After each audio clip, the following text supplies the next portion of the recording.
All right, Brian, let's get cooking. We appreciate you guys. Oh, we got Joe in Washington, Missouri at 50. So we appreciate that, Joe. So real quick, welcome to this program. This is actually Brian's deal.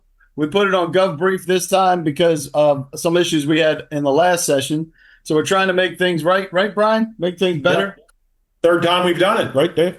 Yeah, and Jerry is, because every time we do it, there's something new. Just keeps rolling. Big. The bad news keeps coming.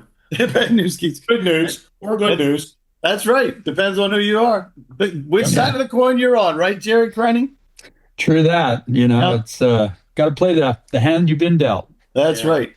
And we have Jerry joining us. I'll introduce Jerry in a minute. Let him introduce himself. Let's get this cooking, Brian. Yeah, okay. Hey, Dave, you want to talk about the slot? Just FYI, and somebody asked if you're going to get a recording. You will get a recording. Yep. You're also going to get the PowerPoint slides we're going through today. Yep. And then right when we get to the end of the presentation, I'll go through the spreadsheet that I ran it like mid-December. It's got the 9,641 expiring 8 days with all the FPDS data that you also received. So just FYI, you're going to get that, and Dave's going to be sending to you that after we get through the presentation today, or putting it in the chat box, either or. Yep.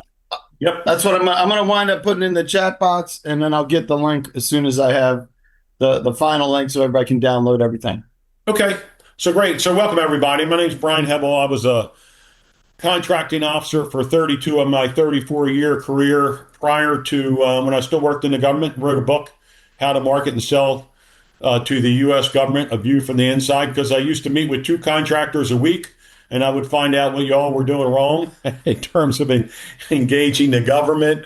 So I decided to write a book about it. Just released a book about CPARs, really the only book since 2015 about CPARs guide and best practices. Released it in February, and of course now they changed the whole federal regulation, so I got to go in and modify that, which I'm not really happy about. But I was also president of our local National Contract Management Association chapter, president for treasurer for 2 years, president for 2 years, and helped stand up the whole chapter, by the way. I worked primarily at the Centers for Medicare and Medicaid Services for 28 years, 6 years in DOD for that. Since I've retired, I've created training with fellow colleagues, some of them still inside government to get ethics approval to do it. And outside, I've trained about 5,000 people since I retired. And I love data. I love FPDS data, and do conferences similar to this also, in addition to having clients doing training. I also was even doing training at my former agency, including CPARS training,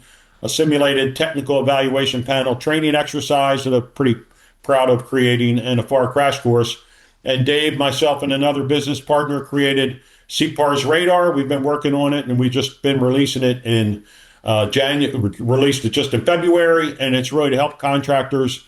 It's a subscription service to help contractors receive the highest rate CPARS ratings you can. And we're really proud that Carasoft is actually going to be selling our CPARS Radar subscription service in addition to us just beginning to market it. So that's kind of it for me. But I've been out of the government for about 8 years now. Yep. And Shelley's asking, where can we find your books, Brian? Oh, you can go on Amazon. The CPARS books on Amazon. Don't buy the How to Market and Sell to the Government. It's 11 years old. I think I still have some references before CM.gov. I forget what it's called. I probably need to go in and update that. But BizOps, buddy. I am a CPARS expert, as Dave will tell you. If you really want to learn about CPARS, buy the book on CPARS. It'll really up your IQ on that. Yep. Or if you'd like a demo on CPARS Radar, put it in the chat, and me, Dave, and our other business partner will come and give you a demo on how our CPARS Radar system works from that standpoint. Yep. Only if you're a prime contractor with the direct awards, though, because it doesn't work if you don't have that. Yep. All right. Real quick, I back in 2007, I got into this world with zero experience, kicking and screaming, and then I started ISI Federal in 2009. And since then, we've helped clients, a lot of small business clients in booking business, as well as created SAM Radar to monitor awards and kind of dice that up. Jerry, you can talk about that if you want, because Jerry's one of the users of SAM Radar. And we also We also do marketing directly to the government in multiple paths. We use GovBrief to reach project managers and program managers, do introductory campaigns, et cetera, to help you get in front of the right people at the right time. And then we run the Monday Roundtable, of which you guys are going to be included because I'll put those links in the chat as well. And when we get done, you guys can register for that. It's included in this, and we continue the conversation because things change a little bit, don't they, Jerry Krenning? And I'll introduce you, and you can tell everybody who you are. Changes the deal, that's for sure. Especially just accelerating time are getting a lot more change. And boy, to follow Brian, I mean that's big shoes to fill here, buddy. No, I've been doing federal government sales for 30 years. I worked for a little company called Hewlett Packard, which is now called Hewlett Packard Enterprise. And I've worked with a variety of different agencies over my career. I spent 20 years at Hewlett Packard. I spent 10 years working with IT VARs. Service disabled, veteran owned, 8A, small, woman owned, all those kinds of things. So very, in the Hewlett Packard world, it was more about working with program managers and that, and trying to influence the buy. Working with the IT VARs, it's more working the contracting side, understanding the FAR, understanding compliance, all the things that Brian was talking about.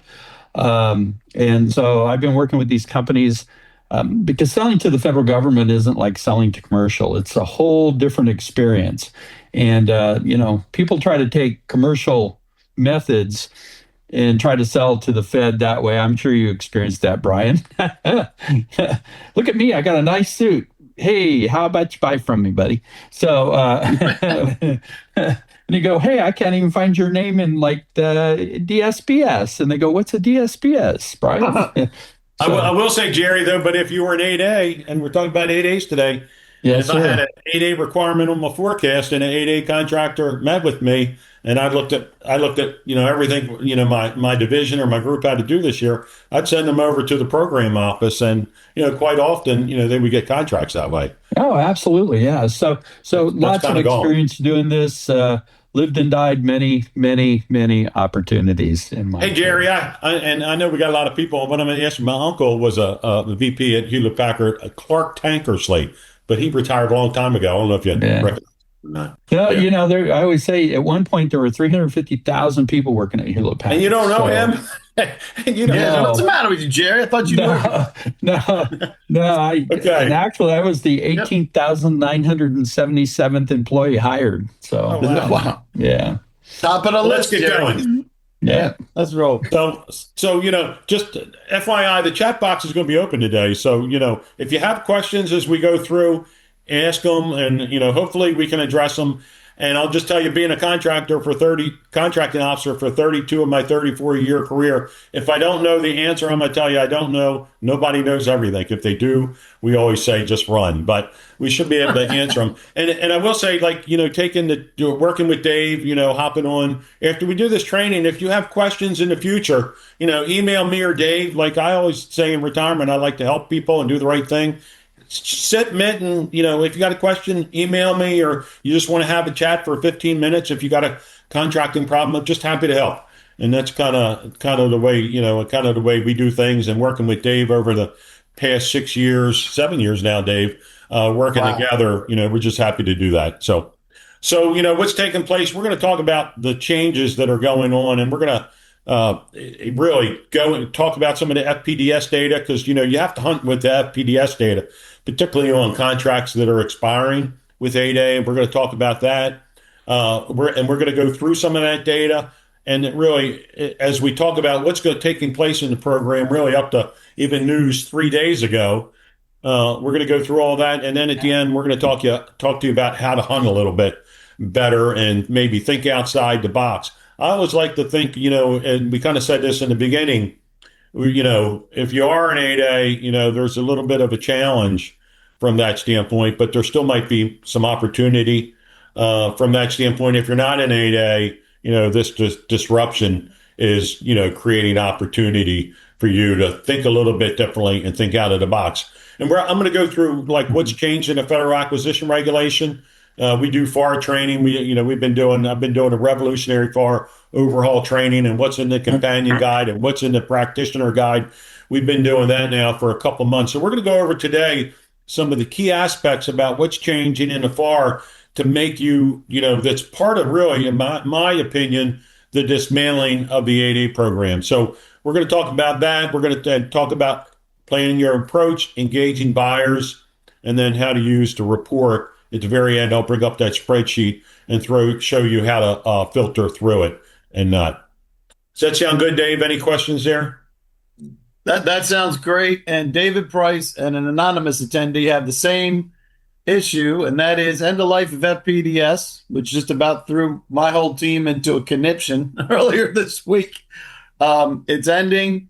The functionality is going to be on sam.gov. I'm going to do a course on that specifically and the adjustments of that and some of the things that you can find. Be looking for that. We'll make sure we get that to everybody so that you guys can sign up for that if you want to. So there you go. Got those done. And that will be the end of this month. It's actually the 24th. They're sunsetting FPDS on the 24th of February. And just to add on to that, when Brian and I first started working together, you had Judith Zawatsky, who created and launched sam.gov, who said it was going to be in months, and that was 2019. So high speed government actions right there. And I first met Dave, I wanted to do something crazy, so I did a business development and capture convention in D.C., even though I'm in Baltimore. Anyhow, and we had, her, Judith Zawatsky, and she was the head of sam.gov, or I forget her exact title, and came and gave a talk, and it had been launched 3 days prior. And Dave was the feistiest one. It was a hot mess back then. Big questions. It was crazy. All right, back on track. Okay. Anyhow, so we all know, you're all here. You see the 8A program's under assault, and it really is. And it just keeps happening every day. Like the bad news keeps coming, and we're going to talk about some of the bad news. But even with that, the FAR 19, the FAR overhaul, and some of those people, I guess, that are, overhaul, have problems with the 8A program are also part of the people that are really doing the FAR overhaul. And there's some major changes that we'll talk about in there. And then, we had three major actions outside of the FAR changes took place in the past few weeks. It probably should have changed that to about 6 or 7 actions at this point in time, Dave. And either one of the things that are going on would put pressure under the 8A program, but together, all of them taken together, it currently means, lots of changes, and it could mean the end to the 8A program as we currently know it. And actually, when we talk about some of the FAR changes and how people like me think that are former contracting officers, it is, for me as a contracting officer, just like I was talking in the beginning, if somebody came to my office, I had something on the forecast, I'd send them to the program manager, and they could potentially award them a contract for less than, $4.5 million. Well, that's kind of out the door too. And we'll talk about that FAR change from that standpoint. And we have Jerry here, and right when we get into this, Jerry, I don't want you to stick around forever, but I do want you to share what you're seeing as an 8A.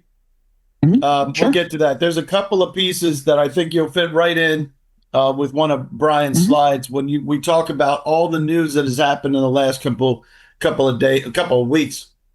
So go ahead, Brian, keep it up. Yeah.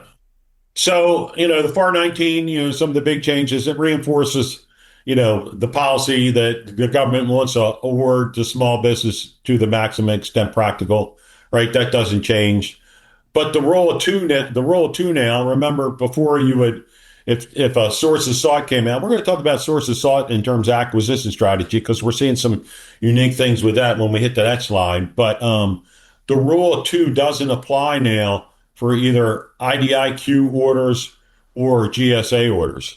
So awards can be made if it's just, one particular small business or one particular woman-owned or hub-zone or SDVOSB, they can still set it aside, even though they only know there's one, if it's one of those. I don't know how often that'll happen, but it's an interesting thing. So, the FAR Companion Guide, notes that the Rule 2 does not apply to multiple awards or to contracts on federal supply schedules.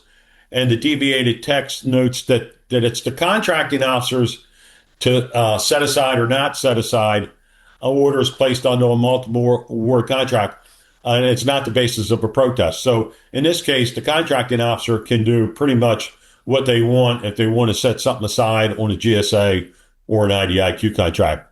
And it's mandatory. It is still mandatory to Rule 2 for contracts, just not for delivery orders, purchase orders, etc. Yep. So let me just make sure I didn't miss any point here. Now, one thing I'm seeing, I've heard from some colleagues that are in DHS, and they tell me, as we go through these slides, some of these contracting officers don't even know these rules. Just remember, like in my agency, former agency, they fired, a third of the contracting staff. Other agencies, more than that, like NIH and CDC got hit big time.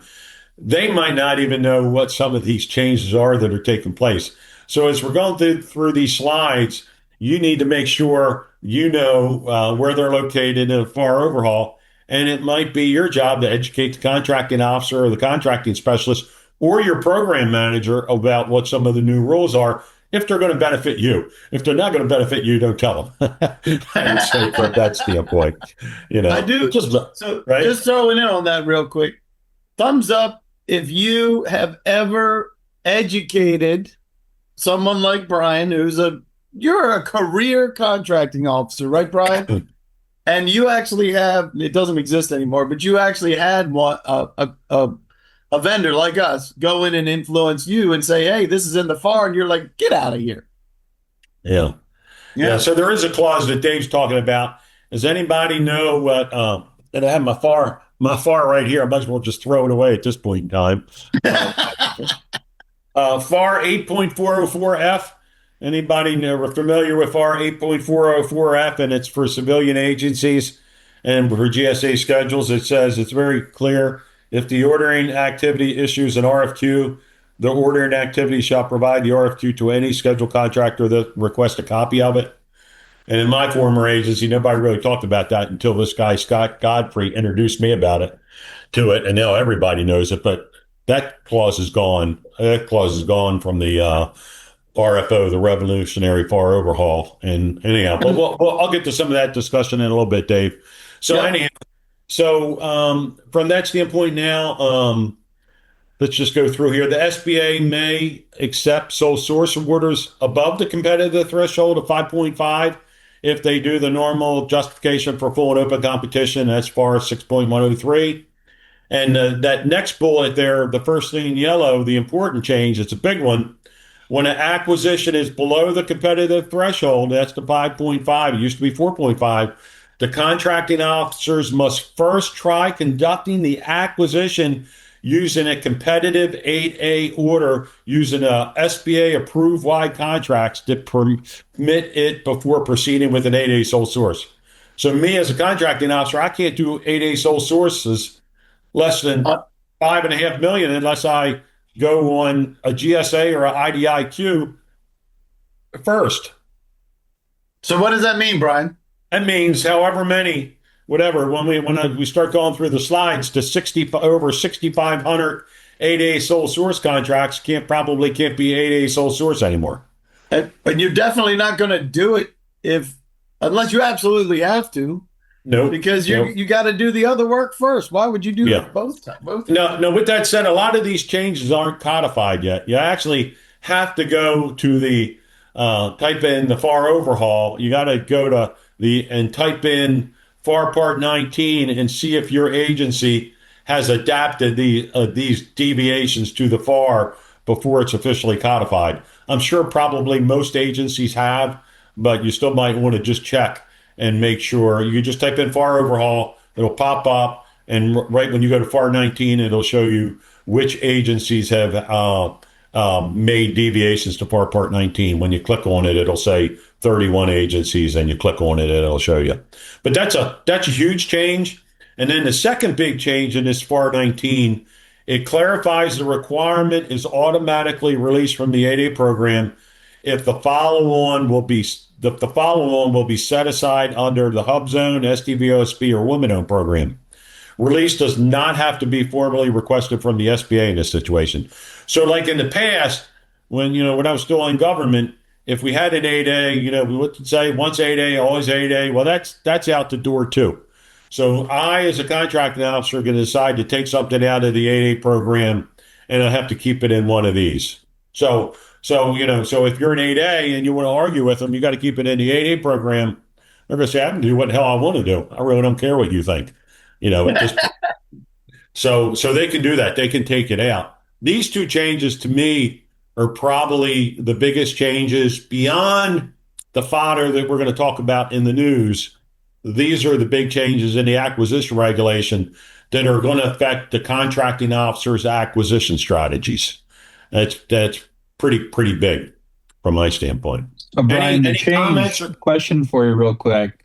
So the change on, they can determine, they can take it out of the 8A program, but they can put it in another lane, right? So they can put it in, if you're woman owned, even if you're 8A and woman owned, they can move it that way. Or if you're 8A and, service disabled veteran owned, so they can move it over to other social economic groups. They can't just go large business, but they can move it like woman owned, small service disabled veteran owned, etc. Right. So if you're two or three of those categories and you're an 8A, you're kind of good to go. Yeah. So real quick, Teresa's saying, to clarify, 8A means exactly what? 8A is the program. It's a business development program that the SBA created to help disadvantaged businesses or disadvantaged business owners gain traction in the federal market. It's a 9-year program, right, Jerry? Yes. And the objective is to help set people up that are disadvantaged, to give them a preferential treatment. Would you guys agree with that? Yeah, I think you said that very good, Dave. Yep. So that's what the 8A program is.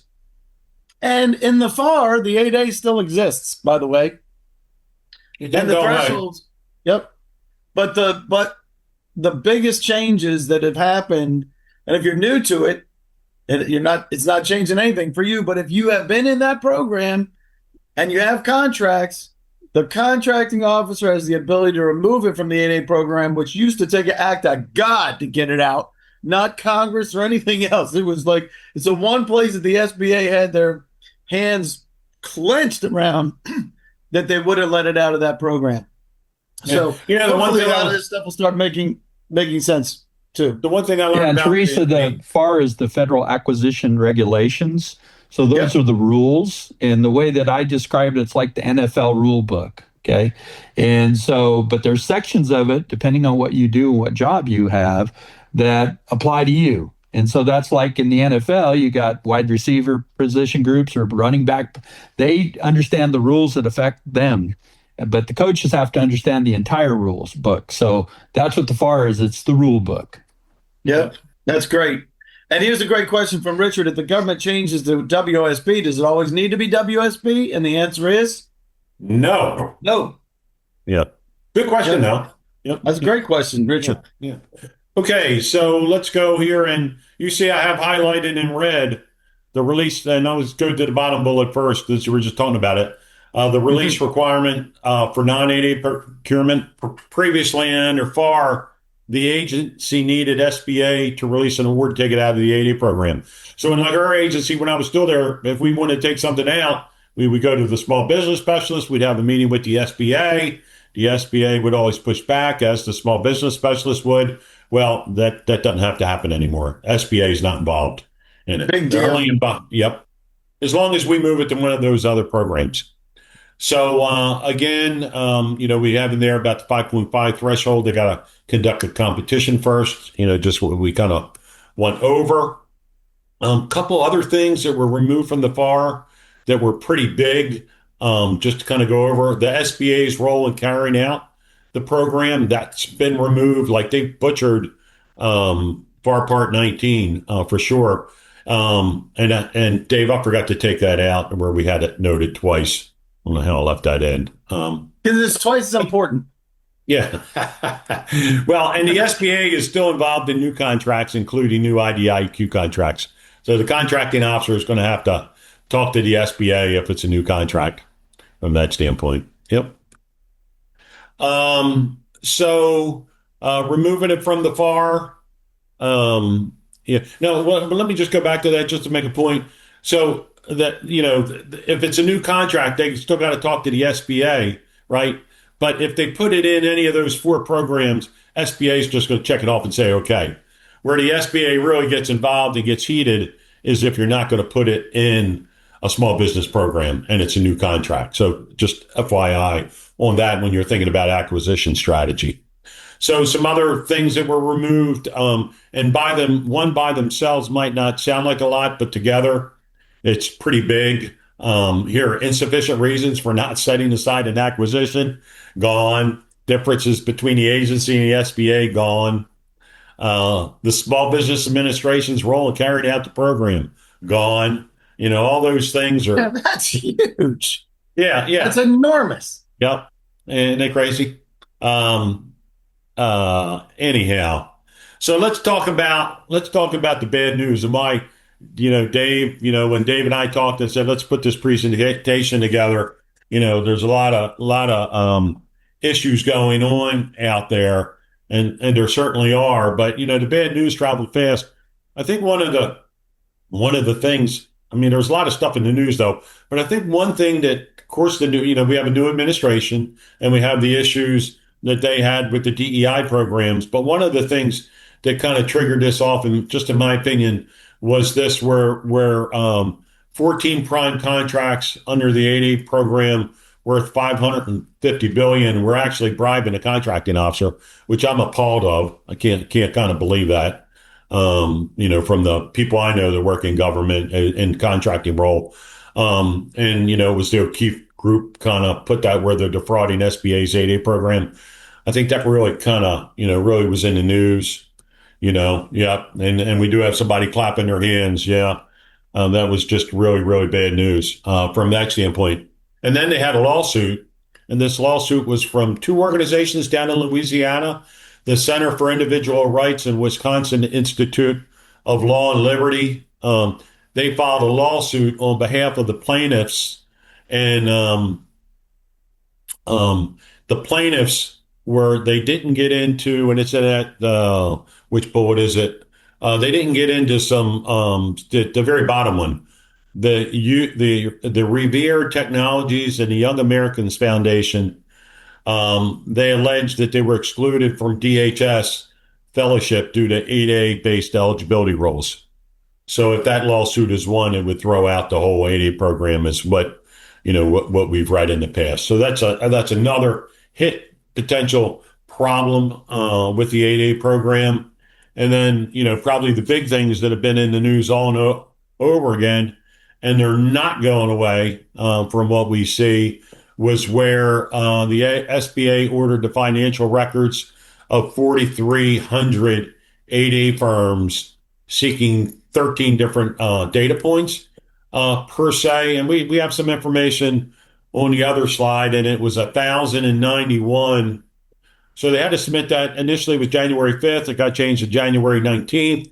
They were asking for financial statements, bank statements, general ledgers, payroll registers, contracting and subcontracting agreements, employment records. It was a whole lot of information. And they bumped that date out to January 19th.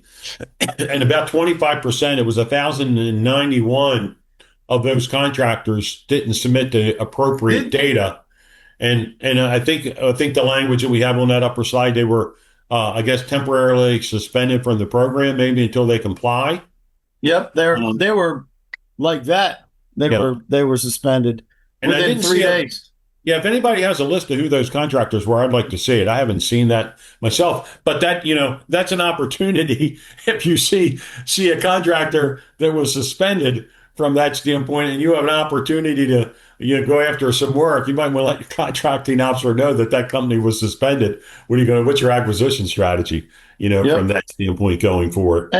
And when we first did this, Brian, we didn't know what the percentage was going to be, and we knew it wasn't going to be zero, right? But right. I figured maybe 3 or 4% wouldn't respond, but 25% is an astounding number.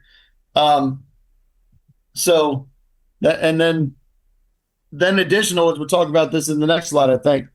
Yeah, and they do have here rampant abuse and fraud And of course, they had to throw in during the Biden administration, which aggressively prioritized DEI over merit.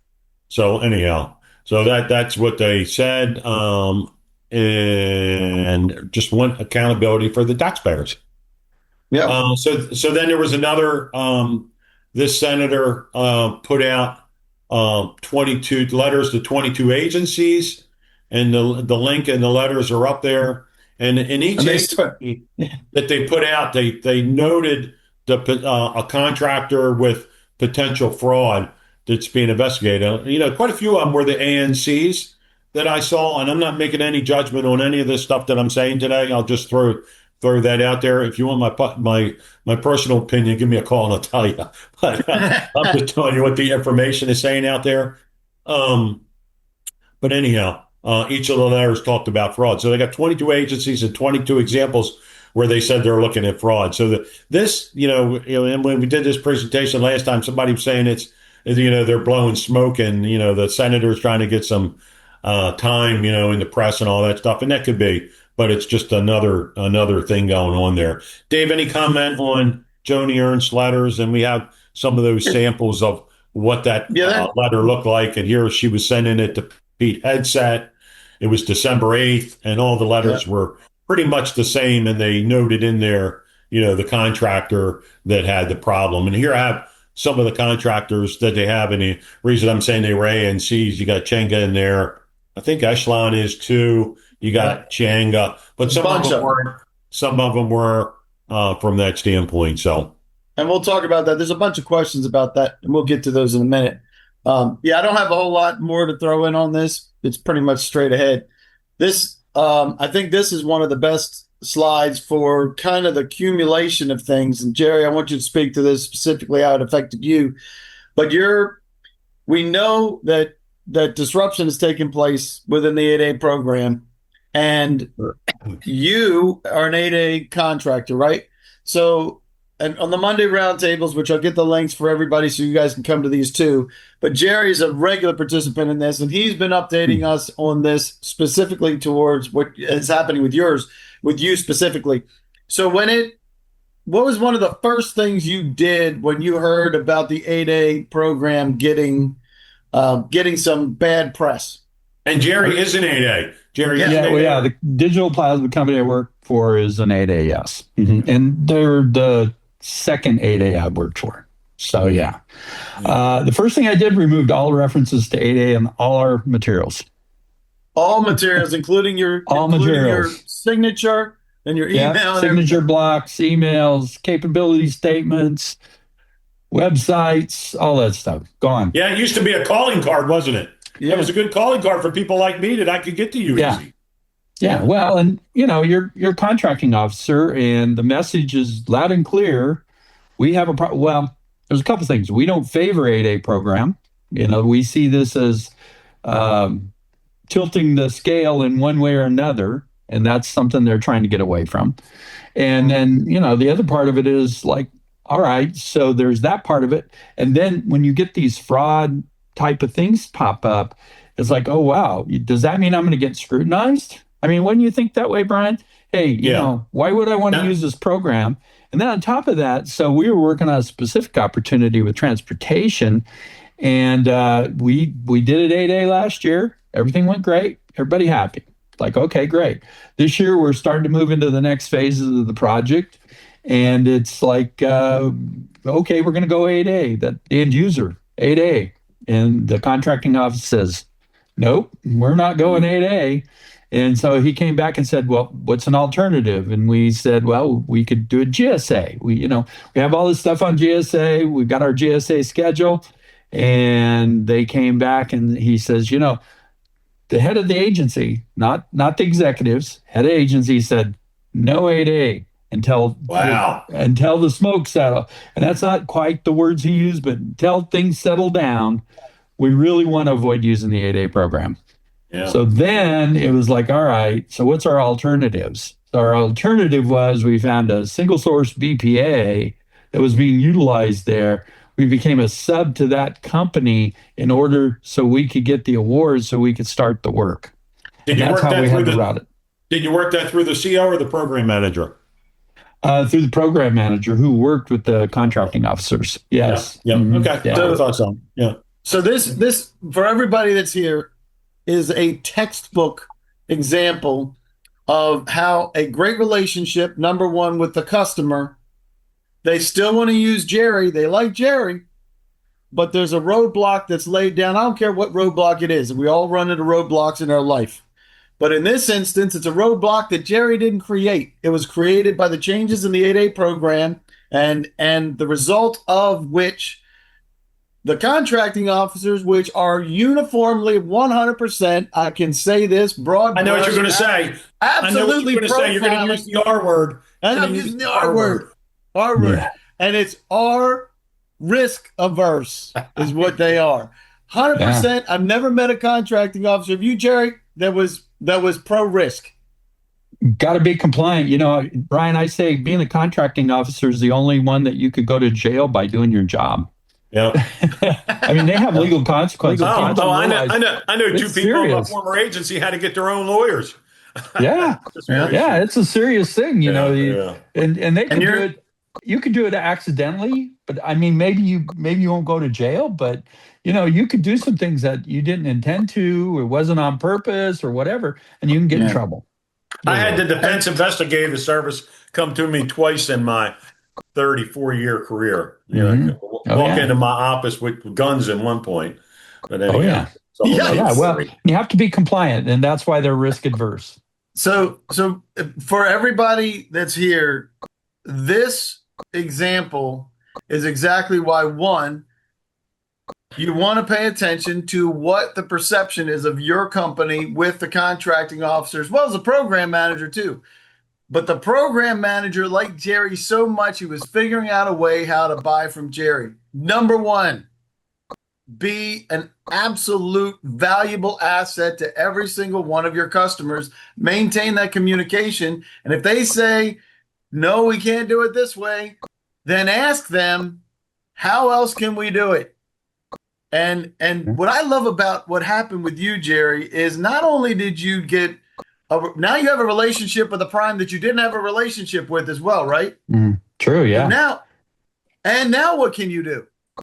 Well, we can use that vehicle to go sell some more stuff to that agency. We can, and they've got other things that they want to work on. And now we have all our subcontract, agreements in play, and we got all our, all the paperwork out of the way. And so then you call their business developer and say, well, what are you guys working on? We'd love to work with you on this, that, the other thing. And so that conversation occurred. So, that's really the upshot. And then the other reason I asked Brian about, if you have an expiring contract as an 8A, if you have another designation, they can move it to a different lane, which is exactly what we did. We just moved it to a different place, which then opened up some additional opportunities too. It wasn't, it's going to open up. And we had some other things we were working on that we go, oh, hey, by the way, we're now a sub to this contract. And because it's a single source BPA, which you know what that means, Brian, that's like, hallelujah, right? Single source BPA. Gotta love those things. Now we've got other projects we're working on. We can go back to those customers and say, we have a really easy way to get to us, to our services to help you. So so it's it could have been looked as a bad thing, but not so much. So what Jerry is saying as well is the contracting officer has a problem. The method that they used to use, right, Brian? You used to know exactly how to implement on an 8A sole source. Easy peasy. Easy peasy. Now not.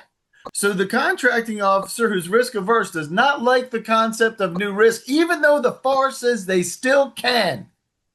FAR says you still can. Not only that, it's $5.5 million. You can, but they're not.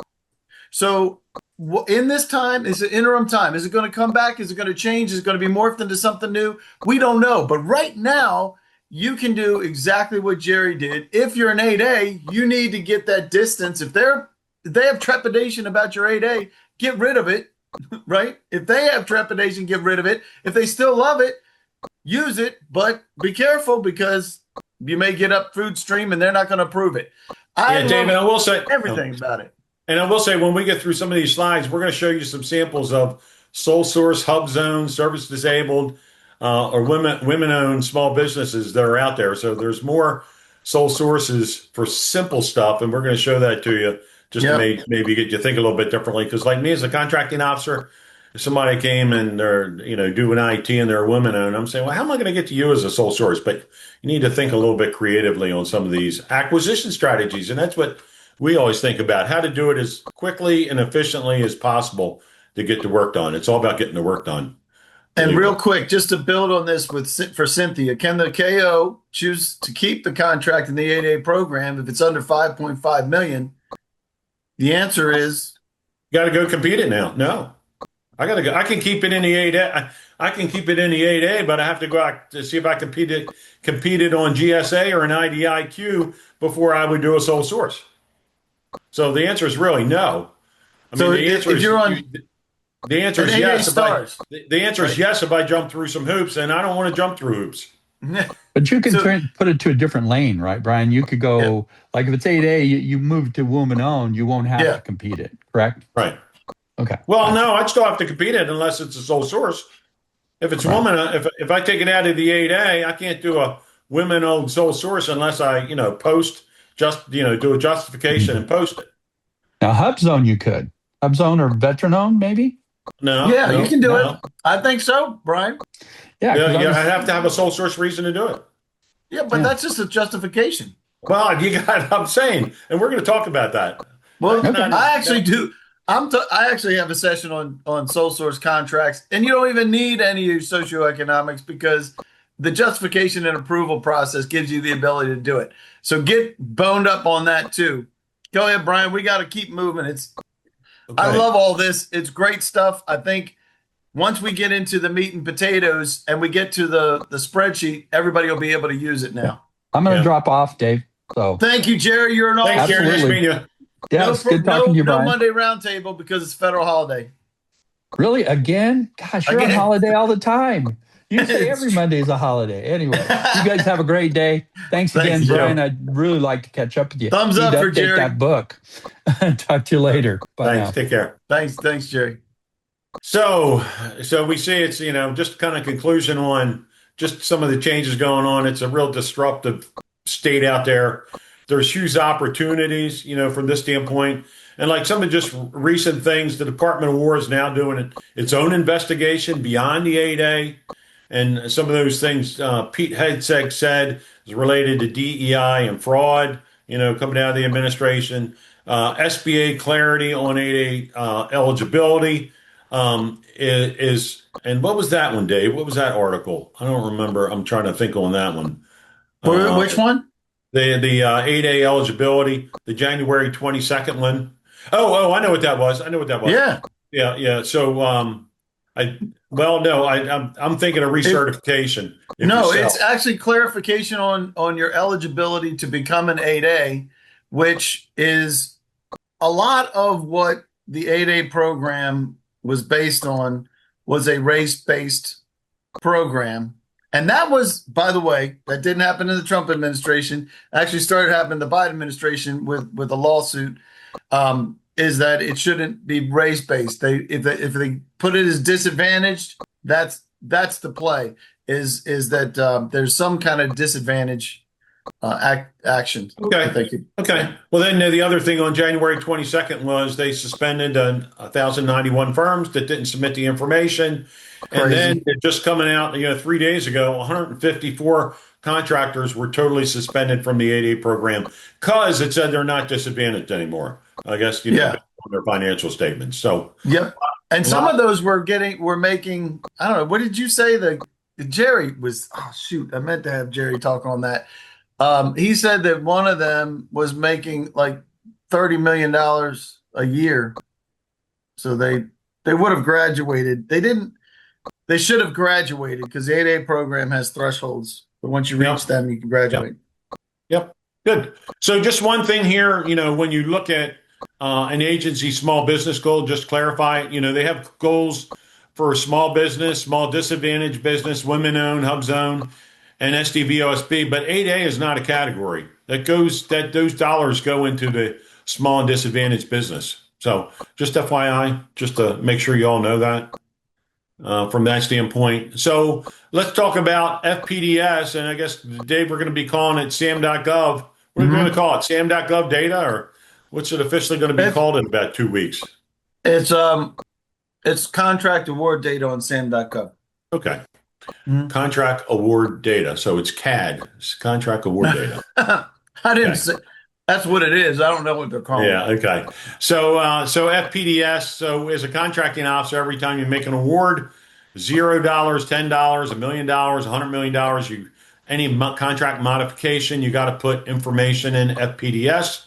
For those that don't know that, and so the government, been doing this for a while, really, and provides transparency on how government contract dollars are spent. It helps Congress, OMB, and whoever else in the public wants to look at the data, which we love the data. it. And it supports the trends for, spending trends, small business utilization, and competition patterns. So they use this data in the agencies even to see if they're meeting their small business goals. And it feeds into USA spending, agency dashboards. But we'd like to look at it to see, at least I do, see information on contractors and look at which contractors are having contracts that are expiring in particular. It's not going to have information in there on agency forecasts. That's going to be totally different information. But probably when we get into like 2027, we're going to see those big changes on the number of 8A awards that have been made. And I suspect it's You're going to already be, seeing it. yeah. You're seeing it. Yeah, and by the way, there has been, when we go back to this slide that we just mentioned, they're even talking about changing some of these goals. There's been some fodder in the news about that too. So just FYI on that. So when I ran this data back in December, there were 9,641 contracts expiring in fiscal 8A contracts expiring in fiscal year 26. It was about $27 billion. Potential dollars, much more than we advertised on this. I'm not sure if you put this one, Dave, when we first were advertising this, we're 17 billion, but it's Yep. actually 27 billion. And the data is going to include sole source 8As, competed 8As, and it could be, and I'll show you when we get through the presentation.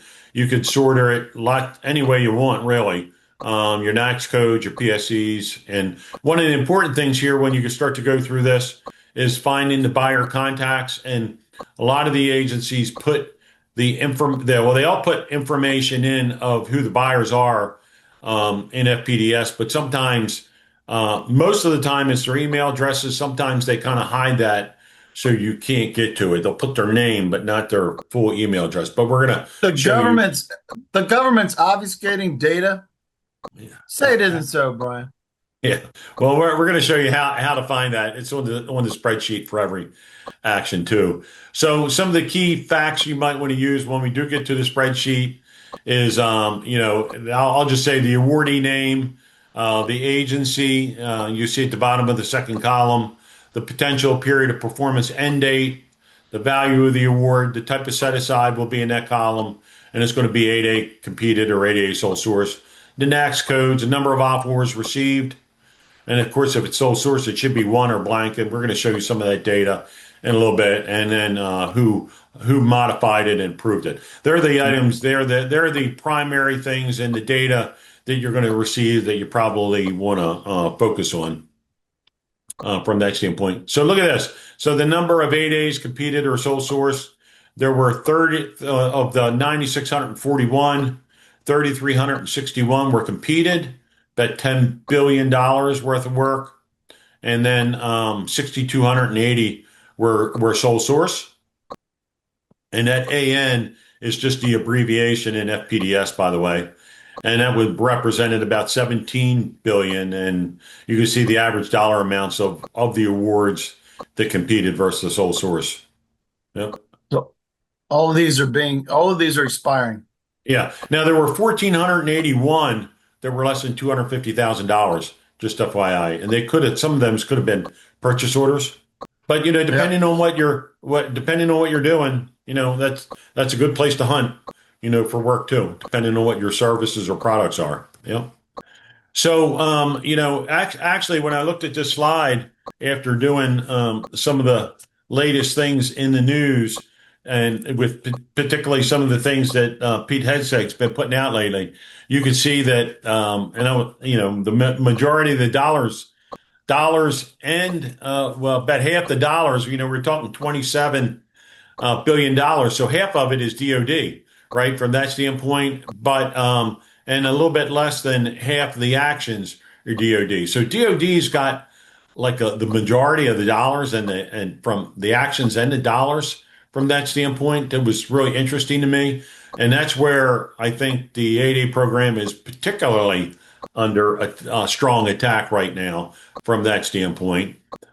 State Department had big numbers, Homeland Security had big numbers, and HHS, and then we just work right down the line. So depending on what your targeted agency is, you can see right here how many are expiring in fiscal year 2026. And we focused on fiscal year 2026, to see, we don't know what's going to happen next year for sure from that standpoint. Just keep going down the line, and you can see it's the number of actions, and then it's by dollar. Yep.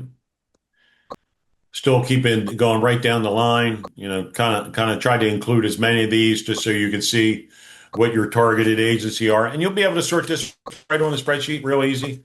When we get to that, I'll show you how to do that. It'll be a piece of cake from that standpoint. And then just to sort it, next slide, I did it by action count. So which agencies have the greatest number of actions?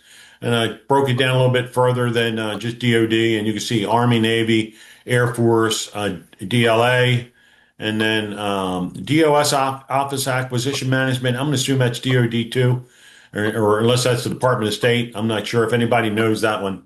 I probably should have looked to see who that was, but it'll just be on the spreadsheet from that standpoint. NIH 207. By the way, I just heard that NIH is actually consolidating all their contract offices into one office. Of course, they fired a large percentage of the acquisition staff, and now somebody just sent me an email today. They got a job posting on USA Jobs to hire contract specialists. I mean, can't make that And up. they're pulling all the IDIQs over to GSA too. Yeah, and CIOS before it got canceled. Yep. Yep. So there'll be more going on to GSA Yep. from that standpoint. So anyhow, but here's the largest number. You could kind of see your agency from that standpoint. This one was actions. This is dollar value. And it didn't change that much. Changed a little bit. You can see CDC popped up there from where they were. They weren't even on this number of action, but in terms of dollars, and I'm not sure if some of that. I don't know if some of that might be related. I'm not sure if that's COVID or any immunization shots or whatever, but it'll have the description of the work on the spreadsheet from that standpoint. So then we go to NAICS codes, and when you get the spreadsheet, you could just sort by NAICS code, and then sort again by the agency, and then sort again by the time frames. You can sort it lots of different ways. When we get there, anybody can just tell me how they want it sorted for their particular where they're hunting, and I'll just sort it real quick, and you can get through it. But you can see it's a lot of actions, a lot of them for commercial and institutional building construction. Now, unlike services, I don't know if this building construction will continue because once the building's done, it's kind of done if they're doing some maintenance on it. But it's certainly an opportunity for you to find out who in the agency is the contracting staff to just make sure you get hooked into what they're doing. I was surprised by the number of 541611s. It's a pretty generic general consulting and the dollar amount on that. And then here we got facility support services, pretty big number too. So, and again, here's actions, just going right down the list. I'm just going to leave it there just for a second for you to see where you might fall. And then put it in. We'll do that as well, right, Brian? We'll take a couple of NAICS codes and yeah, we can just sort by the NAICS codes. And then here you got your top 12 NAICS codes by dollars. The other one was by actions. Didn't change a whole lot, actually, when you go up here. So engineering services was a pretty big one. And usually what you see is the 541, 511, 512, 513, and 519 pop up. But they're down there. They're a little bit lower than I thought they might have been. But collectively, they're pretty big dollars from that standpoint. Yep. Still, we're going right down the list, depending on where you fall. And then, this was really, this is kind of for me as a contracting guy, this is kind of one of the most interesting slides to me. And this slide and the next slide, Dave, I was looking at it before we hopped on, and I'm not exactly sure how to make it out, and I'll show you. But, when I run the data, I can look and see which vehicles they're using. And you would think if it was an 8A, it's going to be a contract, right? It's going to be a contract, or it's going to be it's primarily going to be a contract. It's not going to be an IDIQ or a delivery order from that standpoint, right?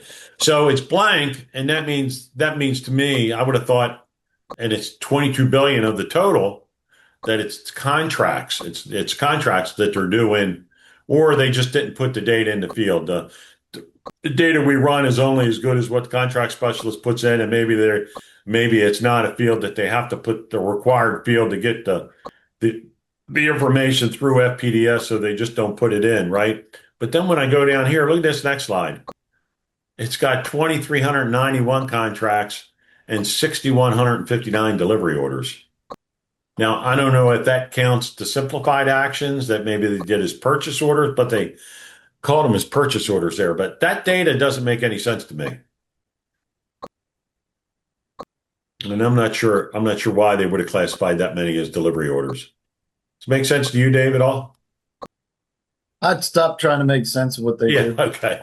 But anyhow, they didn't fill in the field on just about 90% of the crazy actions, and usually I get that field filled in pretty good. So when you get here, you got delivery orders 6,159. I don't even know how to make that out.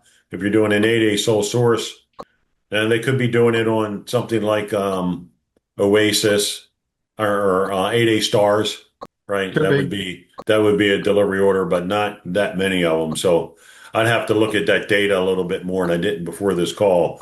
But that's a lot higher than I would have thought for delivery orders, from that standpoint of the total. But certainly a lot of contracts from that standpoint. Yep. So number of offers received. My favorite. Dave's favorite slide. I probably should have highlighted this in red from that standpoint, because if you add up all these numbers of over 9,000 actions, you can see this is only going to get you to maybe 5,000. There's probably another 4,000 in which they did not report the data. And I should have put that number in there, but it's probably right around 4,000. So you got about 7,500 actions of the total. I think this is just, go ahead. Yeah, go ahead. I was just going to say, this reflects everything, whether you're using 8A or not. And this is what just rocked my world in 2009 when somebody said, have you ever heard of FPDS? And the difference between the data that's submitted on FPDS versus SAM.gov, where you see your opportunities, is 98% don't hit SAM.gov. That's what blew my mind. And everything that I've done since then revolves around that. And this is exactly why it's so important to get to those decision makers, exactly as Brian's going to show you, to get to them. The contracting officers, one side of the coin, programs on the other. Yeah, no, this was just 8 days for that. Yeah, this is just 8 days, but it looks the same. Even if it's not, it looks the same. It looks the same. Right. Okay. And we did this presentation originally back in December, and you can see there of that 9,100, there's actions in December and January and February that probably expired. Now, it's a good chance they might have extended some of these. We're seeing a lot of contract extensions just because the staff being fired and everything going on. So even if it's expired, you probably ought to just go back and take a look at it and make a determination of whether this thing was awarded or not. but you can see the actions going forward, and September is always the big number from that standpoint. Yep. Just put in here places of performance. So depending on where you're located, you could sort the spreadsheet to look at, particularly if you're, say, construction and you're doing work in a specific area. I think we had somebody on our previous presentation, Dave, was looking, was looking for doing work just in a particular area. I think it was actually a roofer, as I recall, or asphalt. I think he was doing asphalt work. But you can look at the work in your particular area from that standpoint. Yep. Hawaii's got a lot of actions. Just it's interesting. Yep. So the impact on current and future projects, it's changed and it's under a lot of scrutiny. Will the financial statements be a problem? Well, they have been, right? We kind of know that. And as we mentioned there earlier, a contracting officer's ability to award contracts, we're always looking to do that in an effective and efficient manner and do it, as Dave said, in a way that's not risk averse. Well, that's just totally changed, and really contracting officers don't want to be scrutinized. They just want to kind of get the work done as quickly, get the contracts awarded as quickly as possible in the most effective way. So when you're going and talking to them, you want to be able to have a way for them to do it as efficiently and effectively as possible when you're thinking about acquisition strategies. The contracts can be pulled out of these other programs, and contracting officers have to learn the new contract administrative techniques. And I'm going to say under DOGE to terminate contracts, which that's probably still going on because contractors have a year actually to submit their if they were T for seed, they have a whole year to submit their termination proposal. T for seed means terminated for convenience. Yeah. Yep.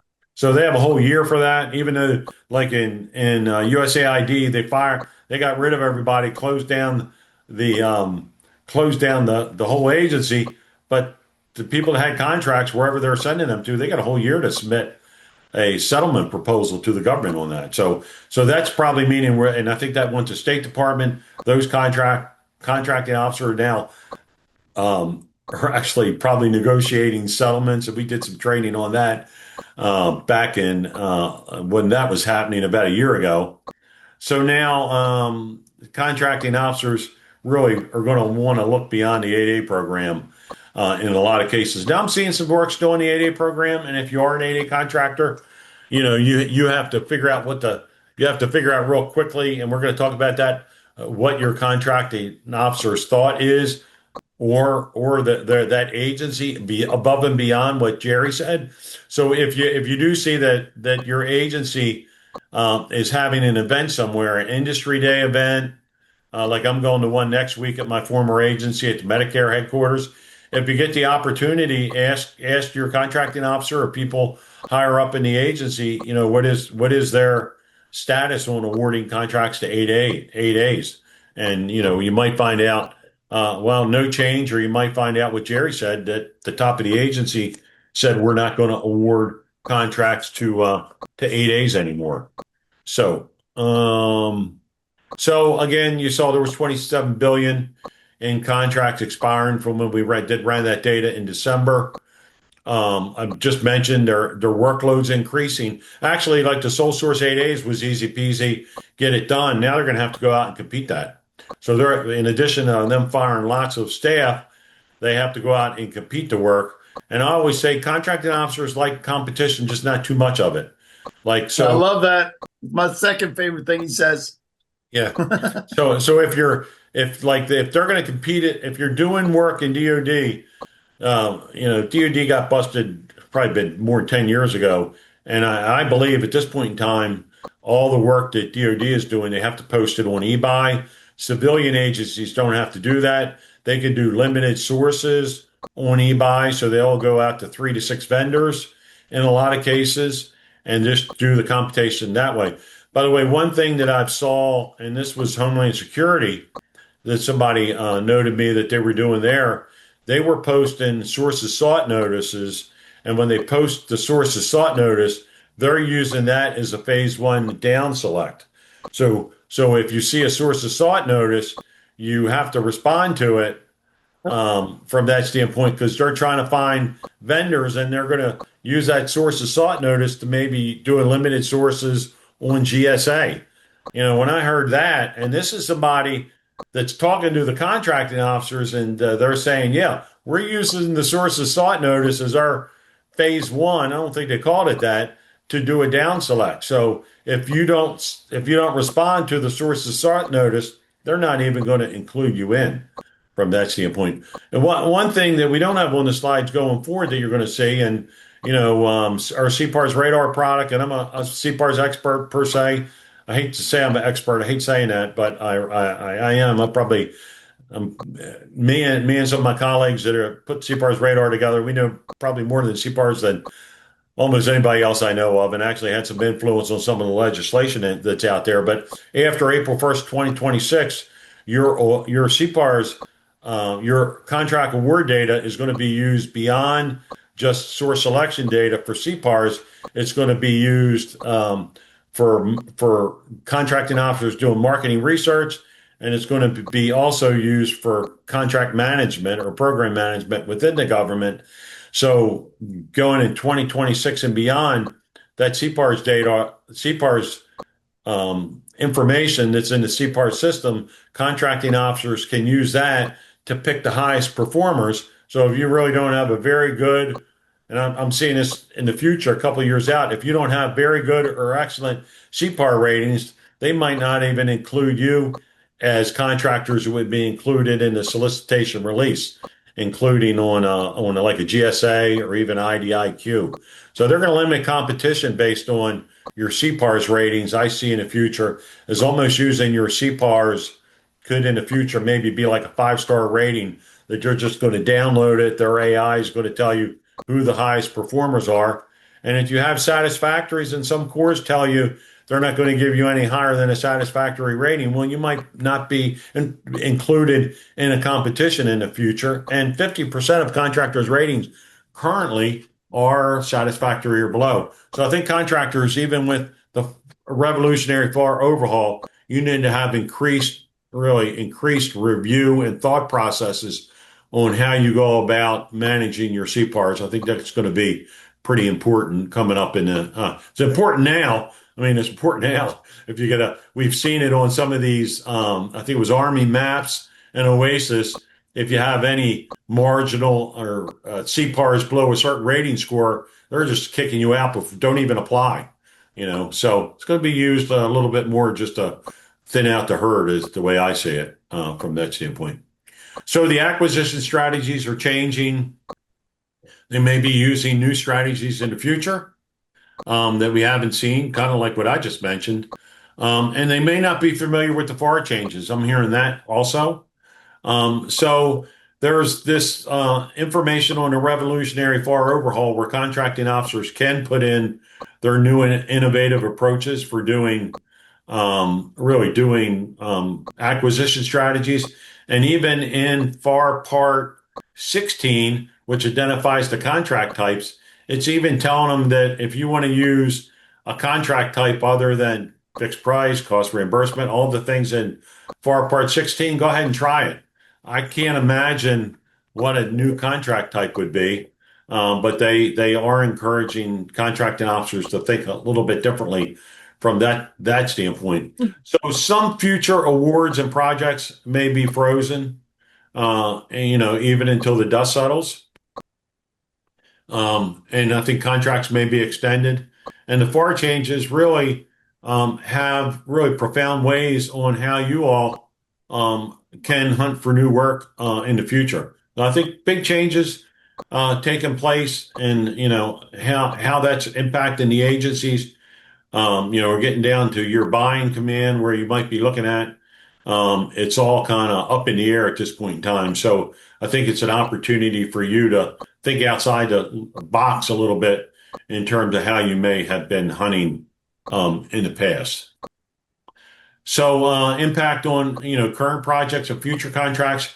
You need to know how to apply these new rules and the turmoil going out there to your advantage. I always say, this turmoil always creates opportunities for some people. So contractors may be looking to partner with you now that contractors can go to other categories. And we had this in there, that we had this in the slide one. We've done it the past 2 times. And here Jerry's a really good example of how that can happen. There could be potential impact on Oasis and 8A stars, and I'm not sure what that impact is now. If anybody has what that impact, if they've seen that on contractors using 8A stars, let us know. A GSA push, civilian agencies may use, GSA sources more often. I think we're going to see that and not post things on eBuy. So how can you make this work for you? I think you can. And you need to push government program managers and cores into your direction. The government cores and the program managers, they're not, if the contracting officers aren't keeping up with the FAR, don't expect the program managers and cores to. One thing I will like to say that you need to think about, and I'm seeing a little bit more of it, is doing logical follow-ons. Just let's exclude the talk from the 8A program. But if you have a GSA award or an IDIQ award, contracting officers can do a one-time logical follow-on in the purposes of efficiency and economy. And they can justify that. Has anybody done logical follow-ons in the past year? Give a thumbs up. We'd like to see it. But if you go into FAR Part 8, well, now it's taken out of FAR Part 8, actually. The FAR Part 8 GSA schedules has been gutted and it's been put in the GSA manual. We're actually doing training on the GSA manual in 2 weeks because it's not in the FAR anymore. But in the purposes of efficiency and economy, contracting officers can do one logical follow-on. You need to know where that is in the FAR, and you need to educate your program manager or your core if your contract is expiring this year or next year, and they're up to their elbows in trying to get the work done. If anybody needs that site in FAR Part 16, I'll put it up I can't put it up in the chat, Dave, but if anybody knows where that site is and it's buried in FAR Part 16 under exceptions to fair opportunity, you got to have that one in your toolbox for sure, and educate your program managers. I've seen it work.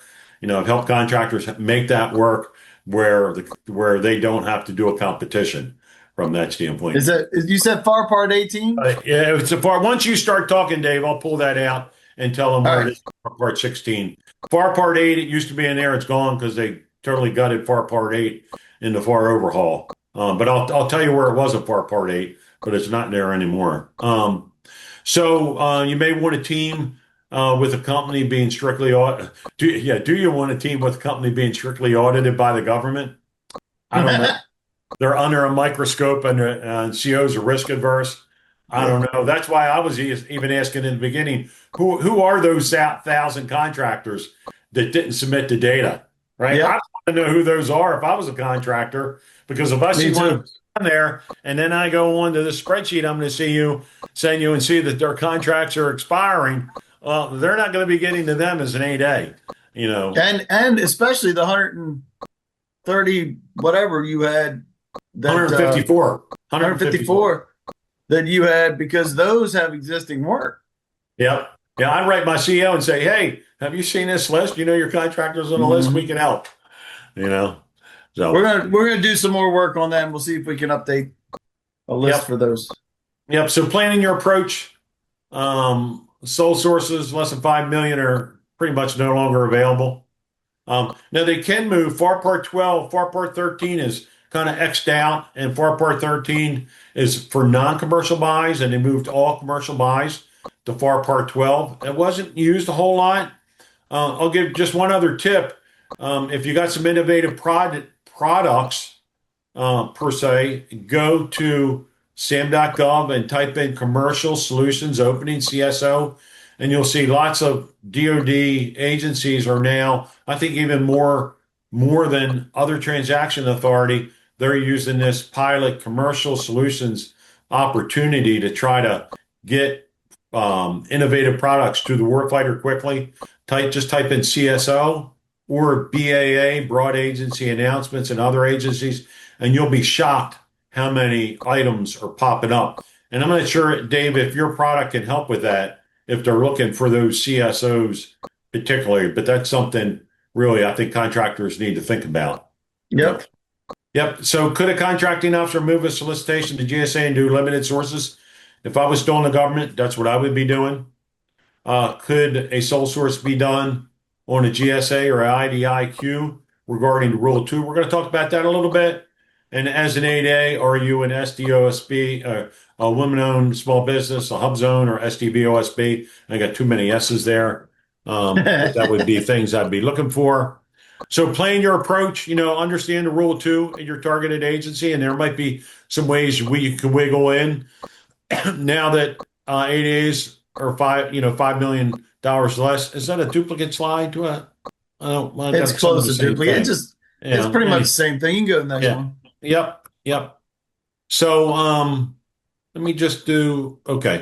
So engaging buyers. We're going to talk about do's and don'ts, qualifications.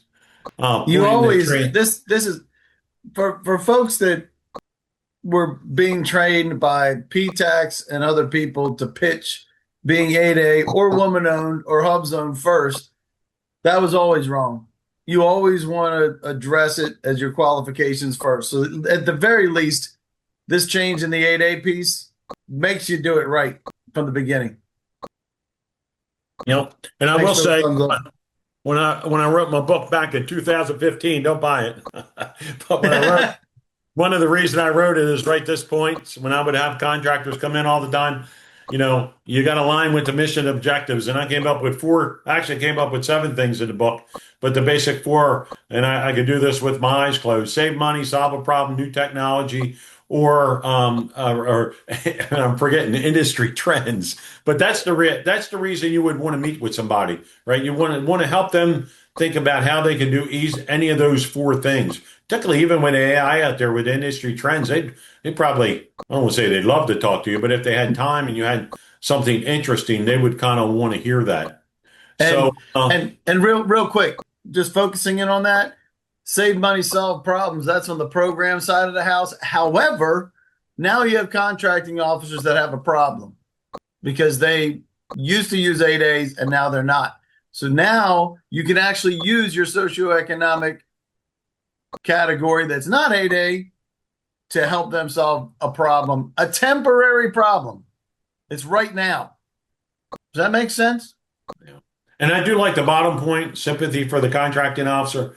Remember, we caught some heat for that last time. Yeah, well, remember, a lot of their colleagues have been fired, so they got more work to do than they know. In my agency, and I do expiring contract presentations for my former agency and some other ones, but for every one new contract they do 10 contract modifications. So we all think on the outside, all they're working on is new stuff, but they got to keep the trains running, right? So they're doing mods, options, supplemental agreements, closeouts, they're doing all these other actions that we tend not to think about. So once the other people got fired, they're picking all that stuff up, just like I said, State Department, now they got all the USA AID work and they're working on all these terminations. So it's a poop storm inside these agencies from that standpoint. So just don't think, if they don't get back to you in a day, don't give them a hard time. Why didn't you call me back or whatever? Have a little bit of sympathy when you do talk to them, and even the program managers for that standpoint. But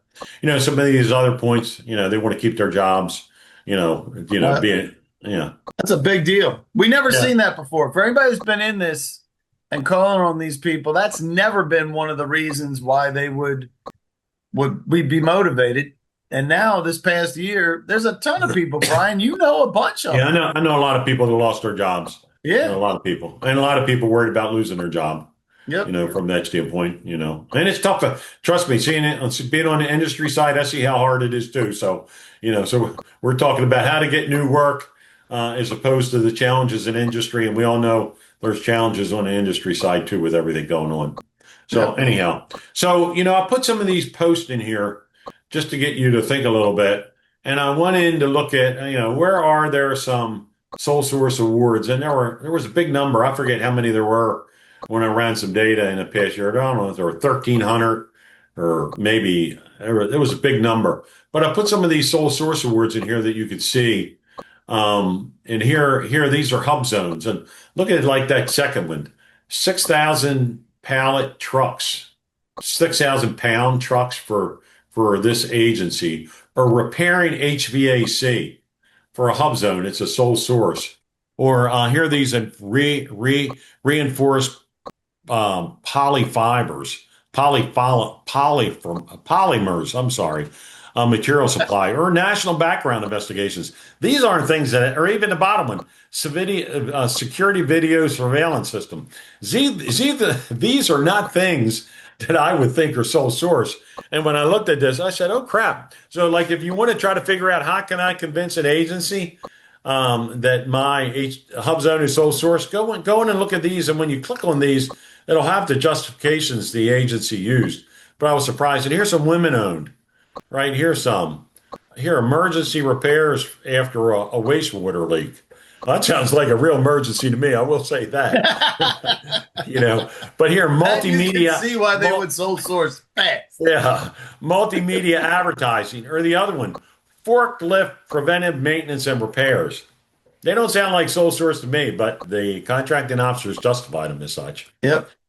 And we help them do it. We help them justify it. Right. You do the justification, Yep. which you can look under FAR Part 6. FAR Part 6, it has in there what you need to fill out. But here, SDVOSB awards, and most of them were here from that. But here, elevator inspection. Home oxygen, short-term Tampa home oxygen. Here, caustic soda. Here, court reporting services, or a UHF radio procurement. I don't know. None of them sound like I would have never thought as sole source. But you can see on the far right, sole source indicated. So you go in if you want to think about, your sole source. But does anybody think, well, let me ask you this. Who thinks these would have been sole source? Who thinks these should not have been sole source, I should say? Give a thumbs up if you didn't think these would be sole source. Can we see some thumbs up? Thank you. We got one. We got one, too.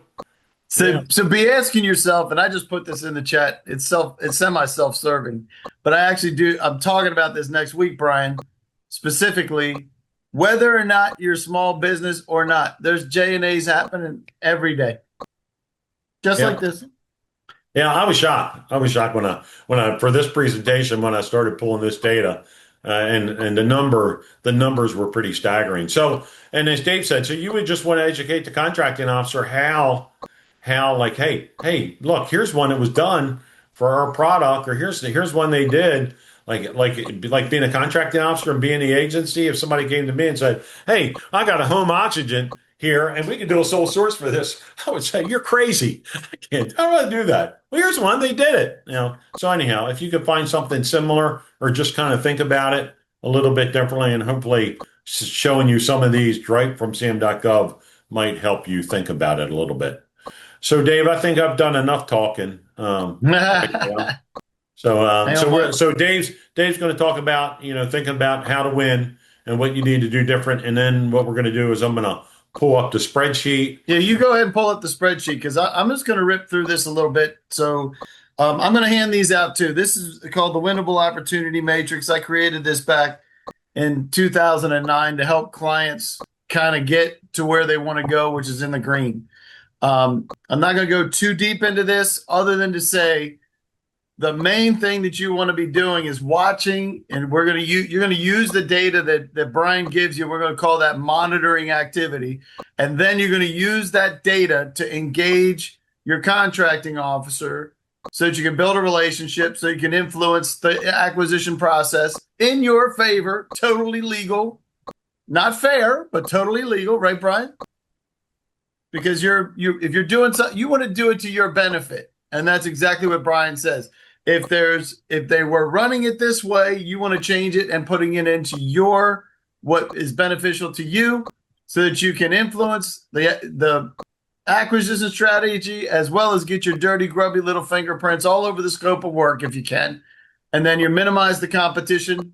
By definition, you will minimize the competition and increase your win capability. Everybody getting that as a concept? I'm not going to explain this whole thing. We'll talk about it on the Monday roundtables more if you want to come in. You get the idea that you want to know about it ahead of time and you want to get your fingers on the acquisition strategy and the scope of work. Everybody got that? Yeah, and it's really funny, when I talk about save money, solve a problem, new technology, industry trends. I was sitting in a Panera Bread with somebody, a BD guy, and I asked him, this guy is Ted Glarin. This is probably 15 years ago. And I said, Ted, what do you think the most important thing is about doing business with government? He told me those four, and I wrote them down and put them in the book. But, it still holds true.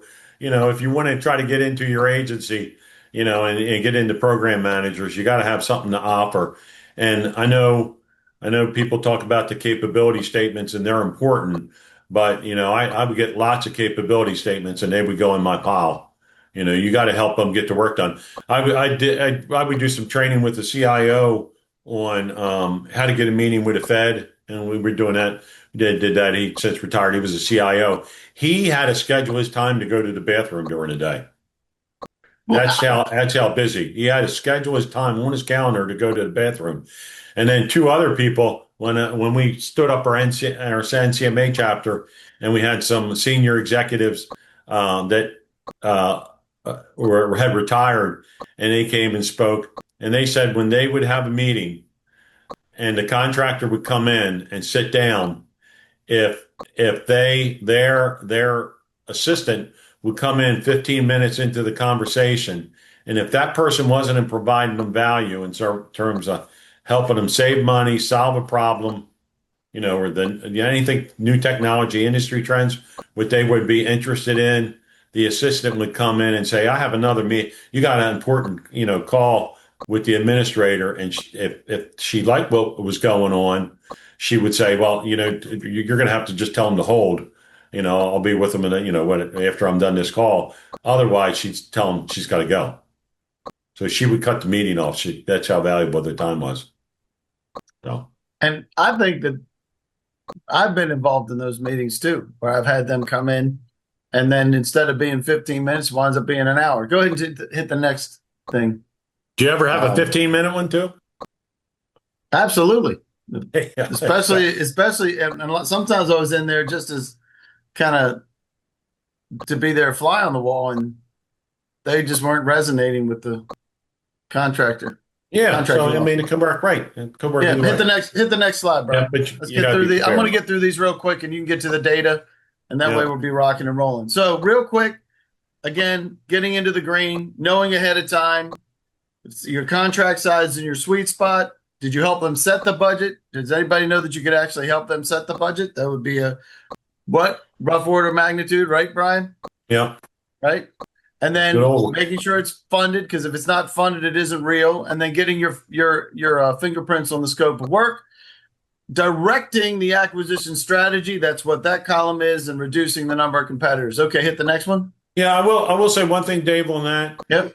From a FOIA standpoint, I know you all probably go to FOIA and ask, can we see copy? You go through FOIA and ask. If you ask your contracting officer just for a copy of the statement of work, the prior statement of work, they might send it to you just on the fly, because it's nothing proprietary. So if you just want to understand how the work was structured before, send an email to your contracting officer and just ask them if they'll give you a copy of the scope of work, past scope of work. Yep. Nothing proprietary about that. They're not going to get in trouble. And if you ask for the contract, maybe there might be some pricing things in there, and they might be a little bit soft on that. But if you just ask for a scope of work, that might help you. And that gets to the next slide, which is the people that are associated with it. Go to the next one. Sorry. Yep. Sorry. Yep. So on the next one, we start talking about the decision makers. So you have your contracting officer, CO, and KO, depending on the agency. Hit the next one. We want to drive them into the green. If you don't know who they are, and there's a lot of folks that you're going to see on the report that Brian's going to give you, don't know who they are, your job to introduce yourself so that they know you. And if you take a look on the winnable opportunity matrix, I'll drop it in for you, but you'll see what it means for each one of these numbers. It's a relationship scale of whether they know you, whether they don't know you. You can go to the next one. So this is the relationship scale. Not everybody's going to need to be a champion, and you won't find a lot of champions. That's them taking your flag up the hill. But you'll find there's a lot of people that are willing to coach you, like Brian was when he was a contracting officer. Or at the very least, hey, I like you. You didn't spit when you talk. You didn't step on my shoes in the elevator. At least you're a decent person. So that kind of gives you the idea for relationship goals, what you need to be able to get in and influence the scope of work as well as the acquisition strategy. You can hit the next one. It's probably harder than it's ever been, from that standpoint. So you can see all of these kind of drive you into knowing early, influencing it. You can get a coach, get them on your side, get them to use your set aside, and driving them into the green. That's what this whole screen's about. Go to the next one. So this is where we were talking about before. We're going to monitor activity. Go ahead and hit the button. Make sure there's nothing else happening there. So we have expiring 8A data.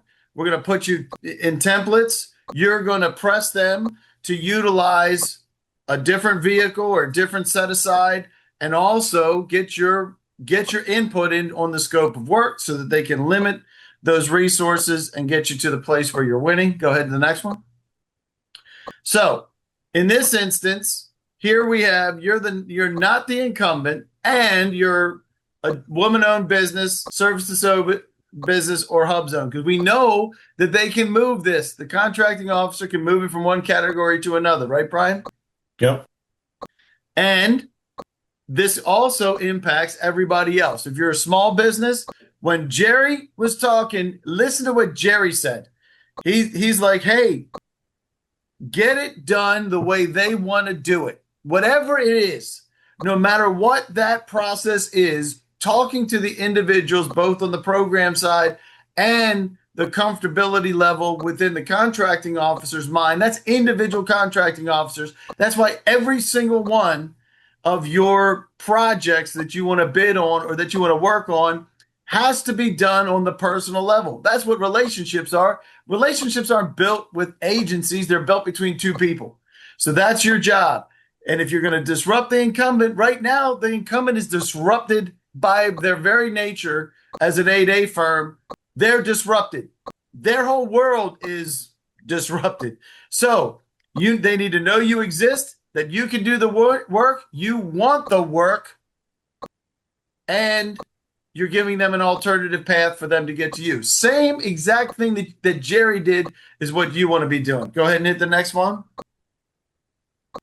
Each one of these, contracting officer, including the PM, the core, and those are the people that you need to be talking to when it comes to individual contracts. Go to the next one. So what you're going to do is you're going to take the data that Brian's going to show you, and it's an expiring contract. It's in the Excel document, and you're going to reach out directly to each one of these. There could be as many as 3 different individuals that are touching that procurement. So you have your prepared user, your modified user, and approved by user. One of those people is going to be your contracting officer. The other one could be other contracting officers, or they could be contracting specialists, right, Brian? Yep. Yep. The biggest thing is you want to get the meeting. Get in front of them if you can, face to face. They're doing it now, by the way. They're meeting with people again after COVID. We kicked all that stuff to the curb. You can always do Zoom and Teams like we do. Do a lot of those, we're doing it right now, for God's sakes. Here's where there's a couple of templates that came originally in the new year. Smith these. You gotta today, you could use it today to reach out to one of these and say, hey, we got the extended weekend with President's Day. Happy President's Day. I want to make sure you know we exist. I want to talk with you about the PID. The PID is your contract ID. You're going to find that in the documentation. That's what the contracting officer calls it. Start using terms that they use. You have 2 different ones. There's an IDV PID and there's a PID, PIID. Those are the 2 that you can go and say, hey, I want to chat with you about this PID. That's going to immediately tie them to something that they're touching. They know. Dave, I would just say contract or order on that. If it's order, I'd say order, or I'd say contract. That's fine. Yeah. You can do that too. So Brian likes to use contract or order instead of PID. Do what he wants. Go to the next one. You're funny, Dave. Hey man, I like selling people the way they want to be sold. All right. So if you're a small business, same fundamental approach. And then at the bottom is where you're going to see the differences. Ask the contracting officer to compete this in small business. Don't put it out for everybody and their mother. Compete it with small businesses. And oftentimes, if you have a particular vehicle like a GSA contract, compete it within small businesses within that GSA contract SIN. You can use that as well. And provide justification and approval language because they can still sole source to you, even not dealing with any socioeconomic category. And I'll talk about this next week with the other session, but you have two different types of justifications and approval. One is using the socioeconomic category by statute that's given by Congress. The other is, hey, you can buy from me because I'm unique. And if you think you're not unique, if you're more unique than Turner cartridges, I'll bet you can do it. I did it with Turner cartridges. Just saying. Go ahead. Go to the next one. Yeah, Dave, I do want to say, just going back to a couple of things. So for when we were talking, two things. Number one, we were talking about the old FAR language that they took out in FAR 8.404. Mm-hmm. And so I would say that if you see an expiring 8A here, and you think you could ask the contracting officer that if they are going to do it as a GSA and you're on that NACS code, that GSA, ask them to include you in the solicitation. They don't have to anymore, but they might not know, particularly the silly billion agencies, particularly, they might not know that that language has been removed from the FAR, and might just include you as opposed to deciding who they want to put in or not. So I would always ask them to include you in the solicitation when you see the list, number one. And number two, I had mentioned before, David, if you could put in the chat this FAR clause. So if you go under, and I don't think it changed in Ruffo because I have the new and revolutionary FAR overhaul, but it's 1605 ordering, when we talk about a logical follow-on, and the language in there, and it's buried in there, you got to find it, but you have to go to exceptions to fair opportunity. Has anybody done a logical follow-on? I don't think I got any thumbs up before. Give me a thumbs up if you had a logical follow-on done in the past 2 years. Somebody, we had 100 people in here. Somebody's got to have a logical follow-on that has been done. Maybe not. No, yeah. That's there we go. Got one. And it's crazy. But it says in there, the order must be issued on a sole source basis in the interest of economy and efficiency because it is a logical follow-on to an order already issued under the contract, provided that all awardees were given a fair opportunity to be considered for award.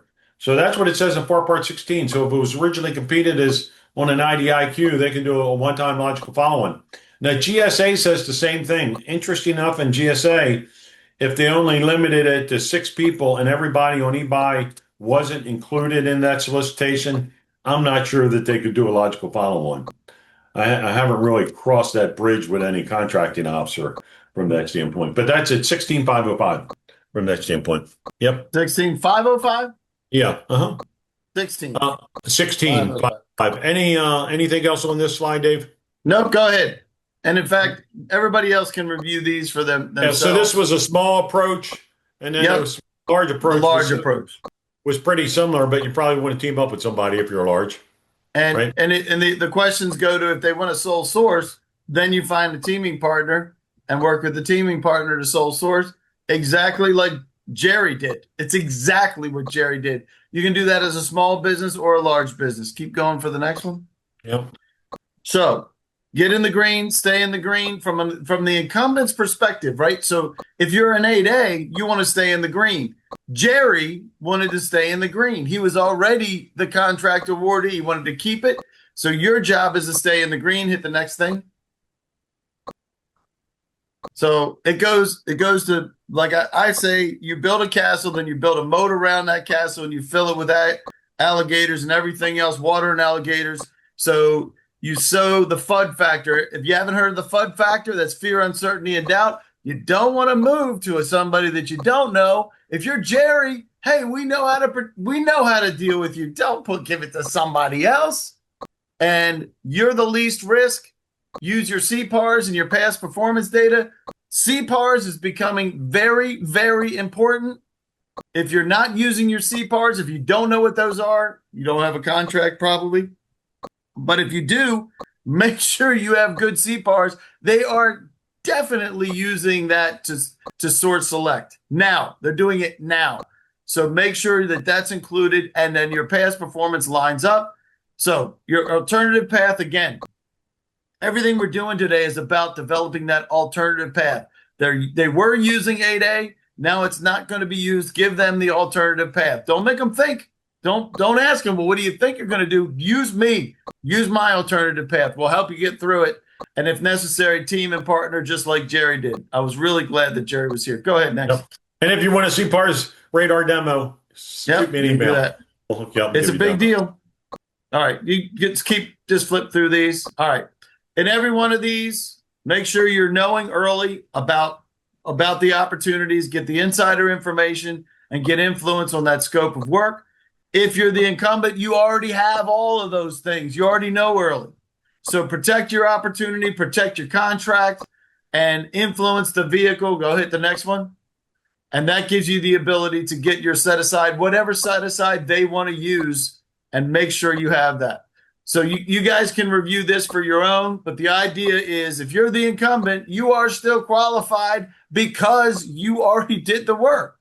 Now that's assuming that you're doing it right. But if you look at Jerry, they like Jerry, they want to use Jerry, ask them how the best way to maintain continuity of that contract. That's exactly what Jerry did.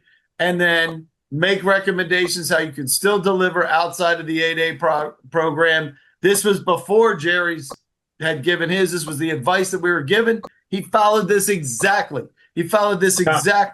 I do like that bottom one about thinking about it as a sole source, particularly if you're one of those other three categories that we mentioned. Yeah, that's pretty good. Yeah. So there you go. All right, do's and don'ts. Don't wait. Get moving. Market your stuff to stakeholders. All this has to do with being proactive. Lead with your qualifications. Don't lead with your certification. That didn't work before. Don't do it now, especially. And dialogue with them about your capabilities, and make sure you're aligning yourself with the mission and objectives, just like Brian said. Then you're going to point how they can transition to you and leverage whatever you got. If you don't have it, you can't leverage it. So leverage what you got. Bring in partners if you have to. And with contracting officers, this is one thing we say on the Monday roundtables a lot. Talk about contracting. Watch it. Well, I don't even know what you're going to say, but what? Talk about contracting. You're talking about contracting officers. I'm talking about discuss contracting with contracting officers. I would ask Brian, hey, Brian, what was your preferred way of buying? And Brian would say, GSA. Limited sources on GSA. He just gave you a golden for him. Everyone's different. Somebody might say, I hate GSA. I want to buy off of Soup because I'm buying a lot of IT. Or I have to buy off of this IDIQ because I'm mandated to. That you'll never know if you don't ask that question. But if you're discussing contracting, not how great you are at your IT modernization, because you start talking about IT bits and bytes and it's like, want Charlie Brown to Brian. He's an intelligent individual, but he doesn't give two shits about what your processes are for how you manage all your IT stuff. He just cares, hey, can you help me save money? Can you help me solve a problem? Do you have some innovative technology? I won't understand it, but I'm glad you got it. Tell me what it is, and I'll help you get it within the right places. And that's where you get your referral to other stakeholders, which are your other people in the decision-making tree. So that's pretty much it. Let's get to your piece, Brian, so that they can get there. We will get to your Q&A. I promise we'll get to all those. But go ahead and share out that spreadsheet, and I'm going to drop that into. I'm going to start dropping stuff into the. Can a logical follow-up be used for woman-owned contracts that were sole source? Yes, if you are the incumbent. Richard, hey Dave, because I really want to see their questions. Yeah, we'll get there. Make sure you get we want to get this done though. So I'm trying to find it. I'm trying to find it in Zoom. Trying to find. Hold on a second. Got it. I'm gonna start dropping these in so that they have. Here's the this is the presentation. I'm just going to drop them in here. You guys can download all these. Do you still see it, Dave? I can't see anything from you. You can't? Okay. I'm sorry. Bear with me a sec. Just trying to pull it up in my Zoom. I'm having a problem finding it. And the final one that's going to be in there is going to be what Brian's opening up. You want me to open it up, Brian? The spreadsheet? Yeah. Well, let me just try one more time. 1 second, so I can just filter it appropriately. Yep. Deontay, we will be emailing this as well with links to a master download sheet. We are transitioning on GovBrief to Nextcloud. Okay, can you see that? Yep. Can you see it? Yep. Okay, good. So here's a spreadsheet that you'll be getting, and we're just going to start over here. So you got the as Dave refers to, the PID, the award ID, and that's going to be if it's an IDIQ. Mm-hmm. And then the ID, you're going to have the awardee name, right? Just go across here. You're going to have your period of performance. So you really want to stick to this one, your end date, your period of performance end date. You could sort by there. And I'm going to do some sorting. I just want you to see, you got the original description, the potential dollar amount of the award. From that standpoint, here's your funding agency, your top level agency, your funding agency, or your second awarding agency. You can go in just to look to see who that is, the vehicle name they use. I mean, as we discussed, they didn't fill it. Here's your NACS code. From that standpoint, all these are going to be filled in, whether it's 8A competed or 8A set aside. Your place of performance is here. You're going to have some other ones, type of order, type of contract from that standpoint. And we're going to just keep going over to hit the main one. Here's your created by, last modified by, and approved by. And you can see some of them have the email addresses and some of them don't. Now, if you have somebody like here at Canon, you're going to have to do a little digging to find out. And you might be able to find it on cm.gov or just Google it and to find out what that person's email address is. And then from that standpoint, you can sort anyway. So anybody want to put in the chat box how they'd like me to see it sorted, and we can do it just to show you. Anybody got an NAICS code that they would like to show? Because this is a great example of how you can go find expiring contracts that are at risk for the incumbent in your market. Let's pick a NACS code. You can do a NACS code or NAICS code. Anybody want to put one in? Oh man, am I missing it? Here we go. Hold on a second. Where is this? All right, here we go. 541-620 Arthur. That's Arthur's 541-620. But you guys can do the same thing. And what you do is you go up into the top. If you go to the top and put that little downward carrot looking thing and just type in there, Brian, type in 541. Yeah, I'm just. Yeah, right at the I'm top sorry. where it says search. I'm sorry. I'm a little slow. No, type in the search right at the top. Oh, okay. Right okay. at the, not there. That's all right. Okay. Well, I got it. 541-620. 541-620. So now you have agency. Yep. And how about the agency, the same person? So what agency would you like, Arthur? Tony, we do not know which one. It's DOD is what he wants. Arthur wants DOD. Oh, okay. So anything DOD? Well, so we could go top level. We go top level and just hit DOD, and they should all be in there, all the DOD, and it shows you the Army. But then from there, what I would do, I mean, you could sort it a bunch of different ways, but I'd look at I'd look at when it's expiring, period of performance end date. I would sort by that, and I would go to the let's go newest to the oldest. So here's the ones, and you could flip it back the other way, oldest to the newest if you want, and go. And I would just start sorting down here to see what it is, and then start targeting. Lines up with your work, from that standpoint, and then you could sort by the dollar value if you want. You want to sort by the dollar value to find the big ones, and that's going to be the potential dollar value for the award. and I just go largest to the smallest, and then you could start going through and hunting that way, and that way you can kind of line your hunt down. And then when you get out here, let's see how many COs put their whole email address in. Let's see. Should be quite a few. Yeah, see on the DoD side, quite a bit. Not so much. Now NASA. look, guys, you're gonna find, see all three of those B, D, B, E, and BF columns. Go stay right there, Brian. You're gonna see some of those have multiples, and there'll be different people. A lot of these people are the Yeah, same. like this one, like Yep. here, there's two people. Yep. And every once in a while, you get some nonsense characters in there. You'll see it when you see it. Take the nonsense characters out, especially in the VA. If Like you're doing anything this with one, VA. like this one here. Yeah, that's an administrator. That's not anything major. You're going to find that some of these don't work at all because they're not real. But you'll see that there's plenty of contacts that you should be able to reach out to and grab one of those templates and wordsmith it to your delight and send it out. Yeah, and then the other thing you could go down here, and I got to find it. You go to the state, like if that work, you could go into the state. You can even go into your zip code if you want. So if you want to pick a particular state, if you're in let's just say California, it's people from California on.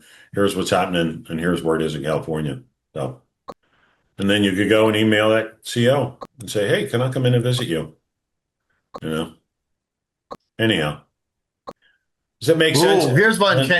Ken's got one. I heard you say don't lead with your certs. Do you see CMMC becoming an exception to that?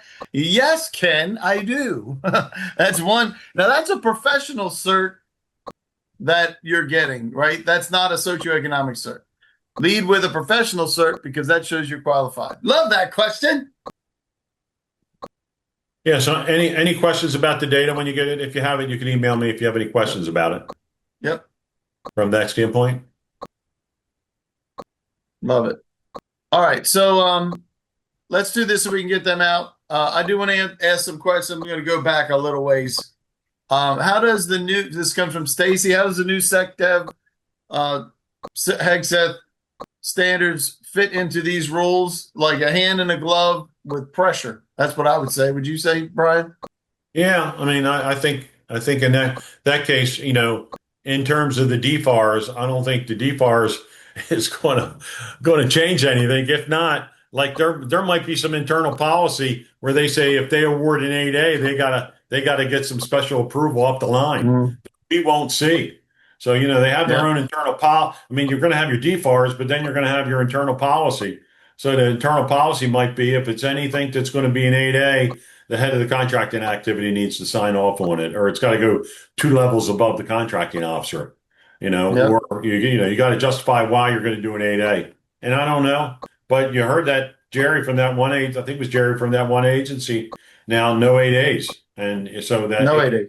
Yep. head of the contracting activity can make that decision, or people higher up in the Department of War can make those decisions from that standpoint. So we might not know all the policies, but it could just ask your CO, from that standpoint. Or if you go to an industry event or talk to some of your colleagues, what are you hearing? Yep. And are COs allowed to keep contracts in the 8A program? Yeah, they are. I'm seeing that depends on your agency, because as we just said, that one HCA head of the contracting activity saying, nope, no 8As. But now some other ones, I'm seeing some other 8As staying in the program. But if it's less than $4.5 million now, I mean, they got to compete it. They could compete it in they could go to GSA and compete it in the 8A program and either do it on e-buy and set it aside, or they could do a limited sources on e-buy and just keep making it only to 8As. So they could still keep it in, but they would just have to compete it, which I can just tell you from my standpoint, that's just going to take, and rather than doing it in a month, it's going to take 4 months. I'm talking services now, not necessarily product. So Sridhar asked, what's the benefit of obtaining an 8A certification anymore? The answer is we'll see. It's a target on your back, it sounds like right now. Right now it's not a target on your back. And then Maggie says, we might get into this later on, but I'm interested in understanding the impact of these changes on Super 8As. We've newly formed JV with the Native American 8A and are trying to understand the impacts and how to still get sole source. And the Yeah, and answer that's is good. yeah. I don't know, Dave. That's a great question because I'm not sure what the answer. I told you if I don't know, I'm not going to tell you, and Yeah. I'm not sure what the impact is on those the ANC 8As. I'm not sure if you do, Dave, or not. But well, we saw that the NCAA 8As, a lot of their contracts got deobligated or canceled, and there's definitely some high bright lights on them. So Yeah, we but might, it's interesting. I'm not sure if I said it in the beginning or not, but I was thinking about it. What I did learn is the reason those 8As came about was because of legislation that was passed during the Reagan administration to put in the Alaska pipeline, and as a result of giving up that land for the Alaskan pipeline, the ANC's got this special ability to have contracts up to 22 and a half or $100 million. That's where that came from, that yeah, legislation. So they're not going to go away, so that's yeah, going to be a big fight for them yep, on each side from that standpoint. and So I think yep, TBD, I haven't seen a whole lot on it, but if anybody's got any information that me and Dave or don't have, please let us know from that standpoint. absolutely. And there's a lot of questions that are similar to this. When does the threshold change for $5.5 million for sole source awards? Is that already implemented? It's already there in the FAR, but you were mentioning that it's not necessarily been codified throughout the agencies. Is that what I heard you say? Yeah, I guess it depends if your agency has accepted that deviation. That's a good question, but I would tend to think all contracting officers would be doing that. Yep. So I think SBA, I think that's probably SBA increasing that threshold even as opposed to the FAR, Dave, I think. So I'm pretty sure that's Yep. done, but that probably took place about 3 months ago. In fact, when we did this Yeah. presentation the first time, I still had 4.5 million in the slides, and somebody Yep. said, "Oh, it was increased to 5.5." So Yep. and we verified it. It's 5.5. Yep. So, and can the KO choose to keep a contract in the 8A program if it's under 5.5 million? And you're saying it has to go through competed IDIQ first or something, Well, right? yeah, it's got to be. They have to consider competing it on GSA or a FAR Part 16 IDIQ first. Okay. But it can stay in. Yep. And I'm seeing them And that staying in. goes to Thomas as well. Thomas asked that question. Yep. And Cynthia, we're going to try to find a list of those suspended 8A companies. That would be valuable and very good for just banter, wouldn't it, Brian? Yeah.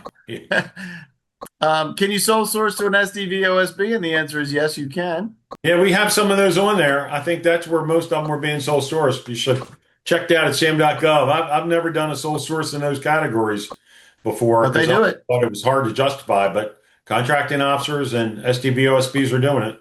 It's not nearly what the 8A was, but that's been happening for years, just very, very small percentages. Now, with that said, if you do have an 8A less than 5.5 million and you can justify it staying as a sole source, they can still do it. That's what that said. Love it. And so if you have to bounce, that's fine. We'll make sure everybody gets a copy of this recording. And I'll answer some stuff in the chat. I'm going through the Q&A right now. Is there a particular GSA schedule recommended for Corey? That really depends on what you do, I think, right, Brian?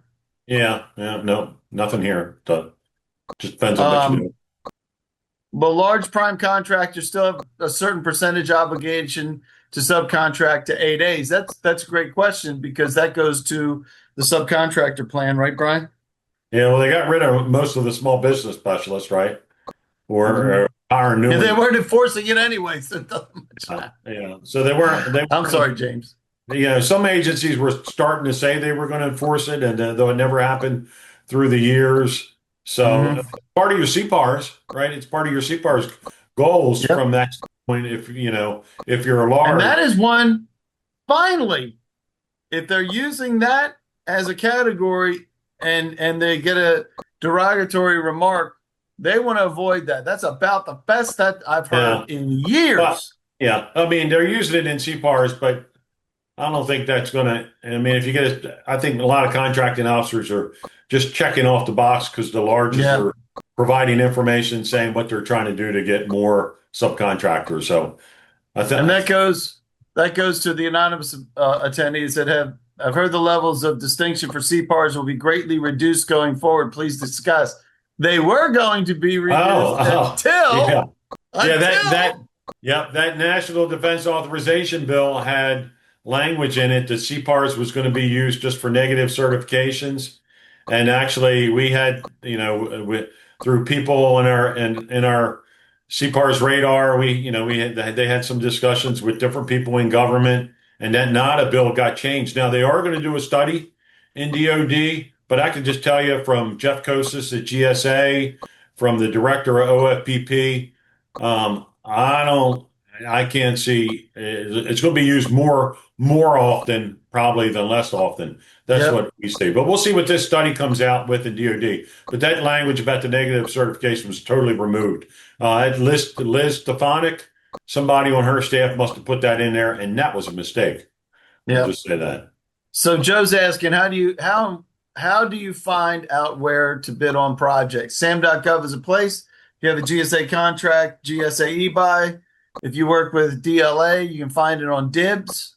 And you can also create your own, because we know that 98% don't hit on SAM.gov or GSA e-buy. So creating your own by expiring contracts, as well as developing your own contracts by reaching out to those folks. Yeah.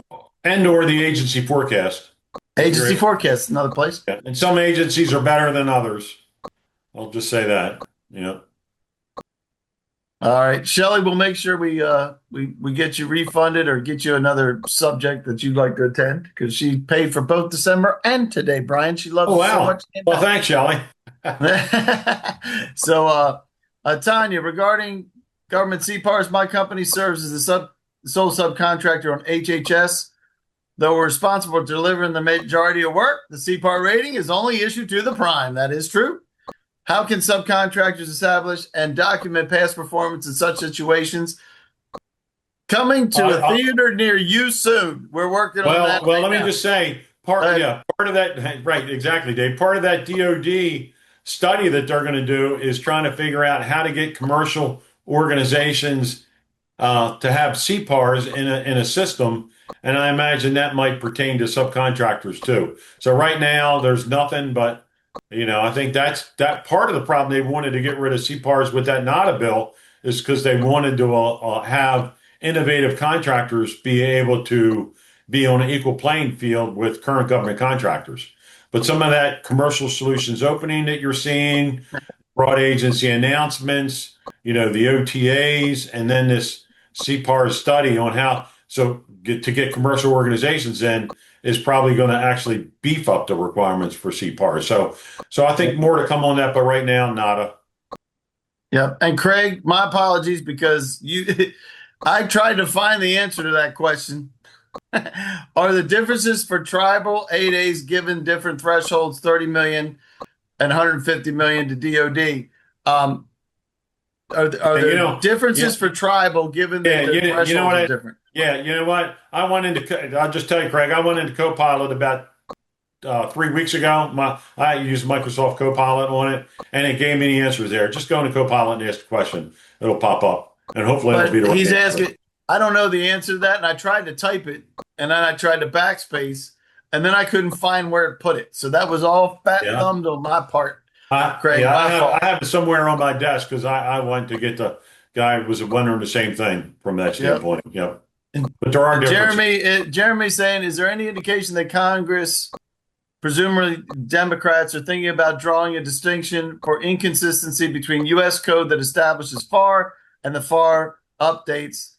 FAR is just policy, not law. Well, FAR is. I'll let you speak to this, Brian. Well, I'll just get the answer. No, we've had that question before, and that's So I know you know your FAR if you're asking that question, and so it's got to be. There is a difference between the CFR now and the FAR. So that is a problem, from that standpoint. But I guess contracting officers are following the FAR as opposed to what's codified in CFR, but that's supposed to be coming. So great question, and that's a little bit. Yep. Yep. And Deontay will make sure we get you taken care of too, because Deontay did both. You did both. And Did you learn did both. anything new? Give them a refund. Yeah, Yeah, give we'll them. make sure we get you taken care of. Yeah, Don't you but thank worry you. about that. Thanks We for will. attending. Yep.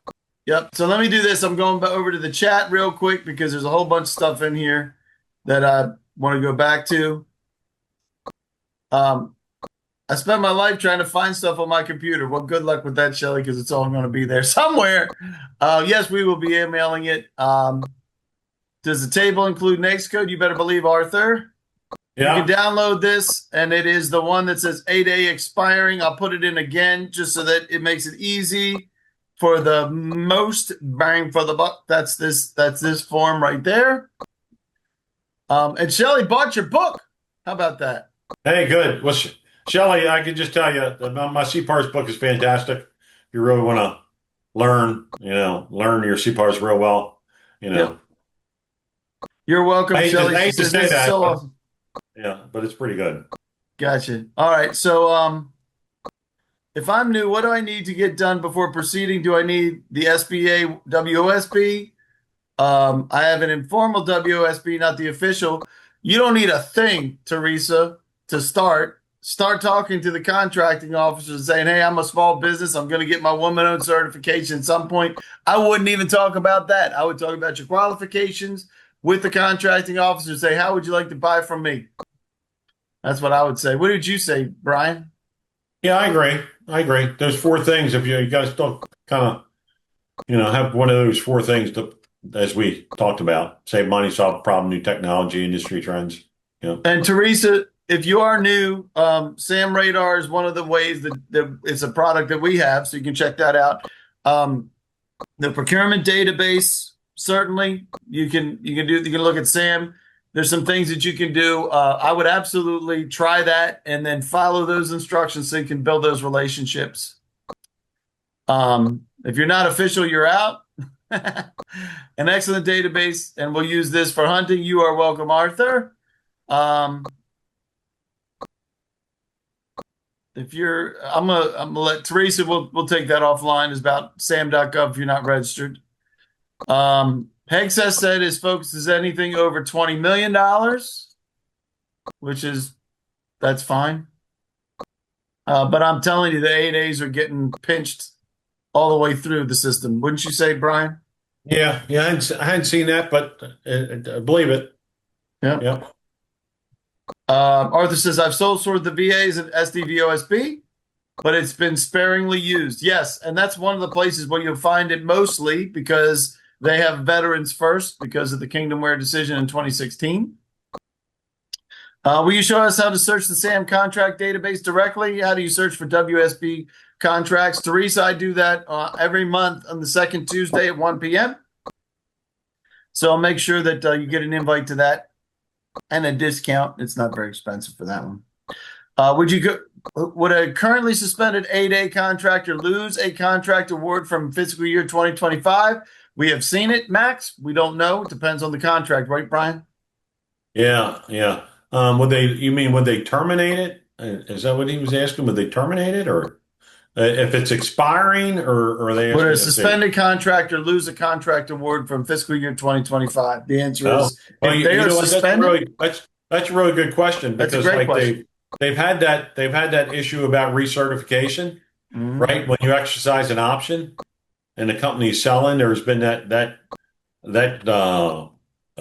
changes going on out there for that. So in theory, you could argue that if they, really once in the past, once a contractor graduated from the 8A, if they had a contract, they stayed in it. Now, whether somebody's going to upset that apple cart or not, I don't know. I mean, like right now, I have a client who's graduating from the program. And I had to work with her a little bit to look at the exact rules. But right now, the rule is that if they put a solicitation out and you respond to that solicitation prior to you graduating, they could still award that 8A contract to you, even though you've graduated. So from that standpoint, then that contract can continue for whatever it is, 1 or 5 years. So from that standpoint, and that contract was a completion contract rather than a term contract where you're going to have options every year. So I guess the question is, and right now they could stay in the 8A program unless some changes come out and that somebody says you can't exercise an option on an 8A if they've been suspended from the program. But we haven't seen that yet. But it's a good question. Maybe so. Yeah. Um, Corey saying 8A companies that submit the required documentation after suspension appear to be reinstated within 5 days. That's your experience. That's great, Corey. Thank you for that update. It's good to know, right? Yeah. And Arthur saying, Teresa, go to the SBA website and apply. Also set up a program with the PTAC. PTACs can help. That's Apex Accelerators now, I think. Fantastic. Love it. Richard paid for both as well. We'll make sure you get you taken care of. I'm telling you, they're just loving us, Brian. Love us so much. It's just one of No, they're not loving that they paid twice. No, they're loving that we're going to give it back. Yeah, exactly. All right.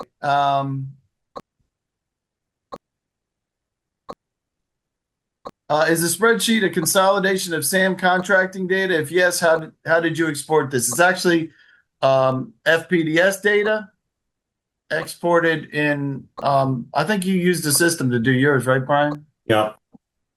He's got a subscription. Do contracting officers usually dedicate a certain amount of time to meet new people? Oh, Shelly, that would be great if they did what Brian used to do. Not all of them do. Is there a tip jar? Oh, man, we need it. That's one thing Zoom's got to be able to implement. That's the best question yet, Richard. Is there a tip jar? I love that. I love that. As a former professional musician, that would absolutely accept tips everywhere. I love it. All right. Tips for you both. Love that. Teresa, love that too. All right. I think we did it, Brian. Okay, but if you have questions in the future, shoot, I'll make sure that everybody gets the link for the Monday roundtables. There is no Monday roundtable this Monday because of President's Day. So we'll make sure you get the links for those early next week. It'll take a little while for this to register and everything, so you'll get those by Tuesday. You'll have everything in your inbox for all these sessions and links and everything else that you got. Does that make sense? Is that cool with everybody? Yep. All right, guys. So say it one more time. What tool that aggregated this spreadsheet was called? It was called FPDS, but they're decommissioning FPDS. You can use SAM.gov data bank reports if you are a propeller head, and we'll talk about that a little bit more. I'll talk about that in 2 weeks because they're transitioning FPDS to SAM.gov, so I'm going to do that. Brian, why don't you put your email address in there for folks? Shelly doesn't want my email address. She only wants yours, Brian. Really? We didn't have that on the last slide. Thought we had our address. You did, but we didn't look at the last slide. We went into other stuff. Oh, she has mine already, Brian. That's why she doesn't need mine. All right. I'll give you, let me give you Sherry's too.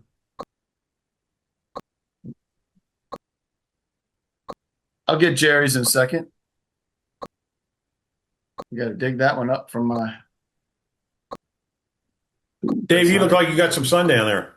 I do, man. That's my job. Yeah. It's also blazing in this room now because the door's shut. That could be why. Don't even give me that crap about it. It's hot down there. Send some of that heat up north. Yes, sir. I wish I could. Okay, man. We'll get you. Oh, here it is. I got Jerry's. Let me get Jerry's in there real quick. It's Jerry. His name is Jerry Crenning. Thanks, Rob. Didn't you think Jerry was great? Yeah. He did a nice job. Yep. Yeah. Mine's in there, right above Dave's. Yep. And Rob says, "Thanks, guys. Like drinking out of a fire hose." Yep. That's why we don't. That's why I love doing the Monday roundtables too, because it gives you a chance to settle down and ask questions and is that your help Rob? each other. Is that your Rob or a different Rob? No, this is a different Rob. Oh, okay, good. Okay. Just wondered. No, man, Hey, he would have been gasping for air by now listening to us. oh, I can't see Brian's email. Host Can't and see Brian's. Oh, I just put it to host. Oh, and here you panel. go. I got it in. I'll put it in. Sure. Brian. Oh, okay. There it is. Sorry about that. Yeah. All right, guys, you got everything you need? We good? Thumbs up. Have Thanks a great everybody for weekend. today. Much appreciated. Have a great extended weekend.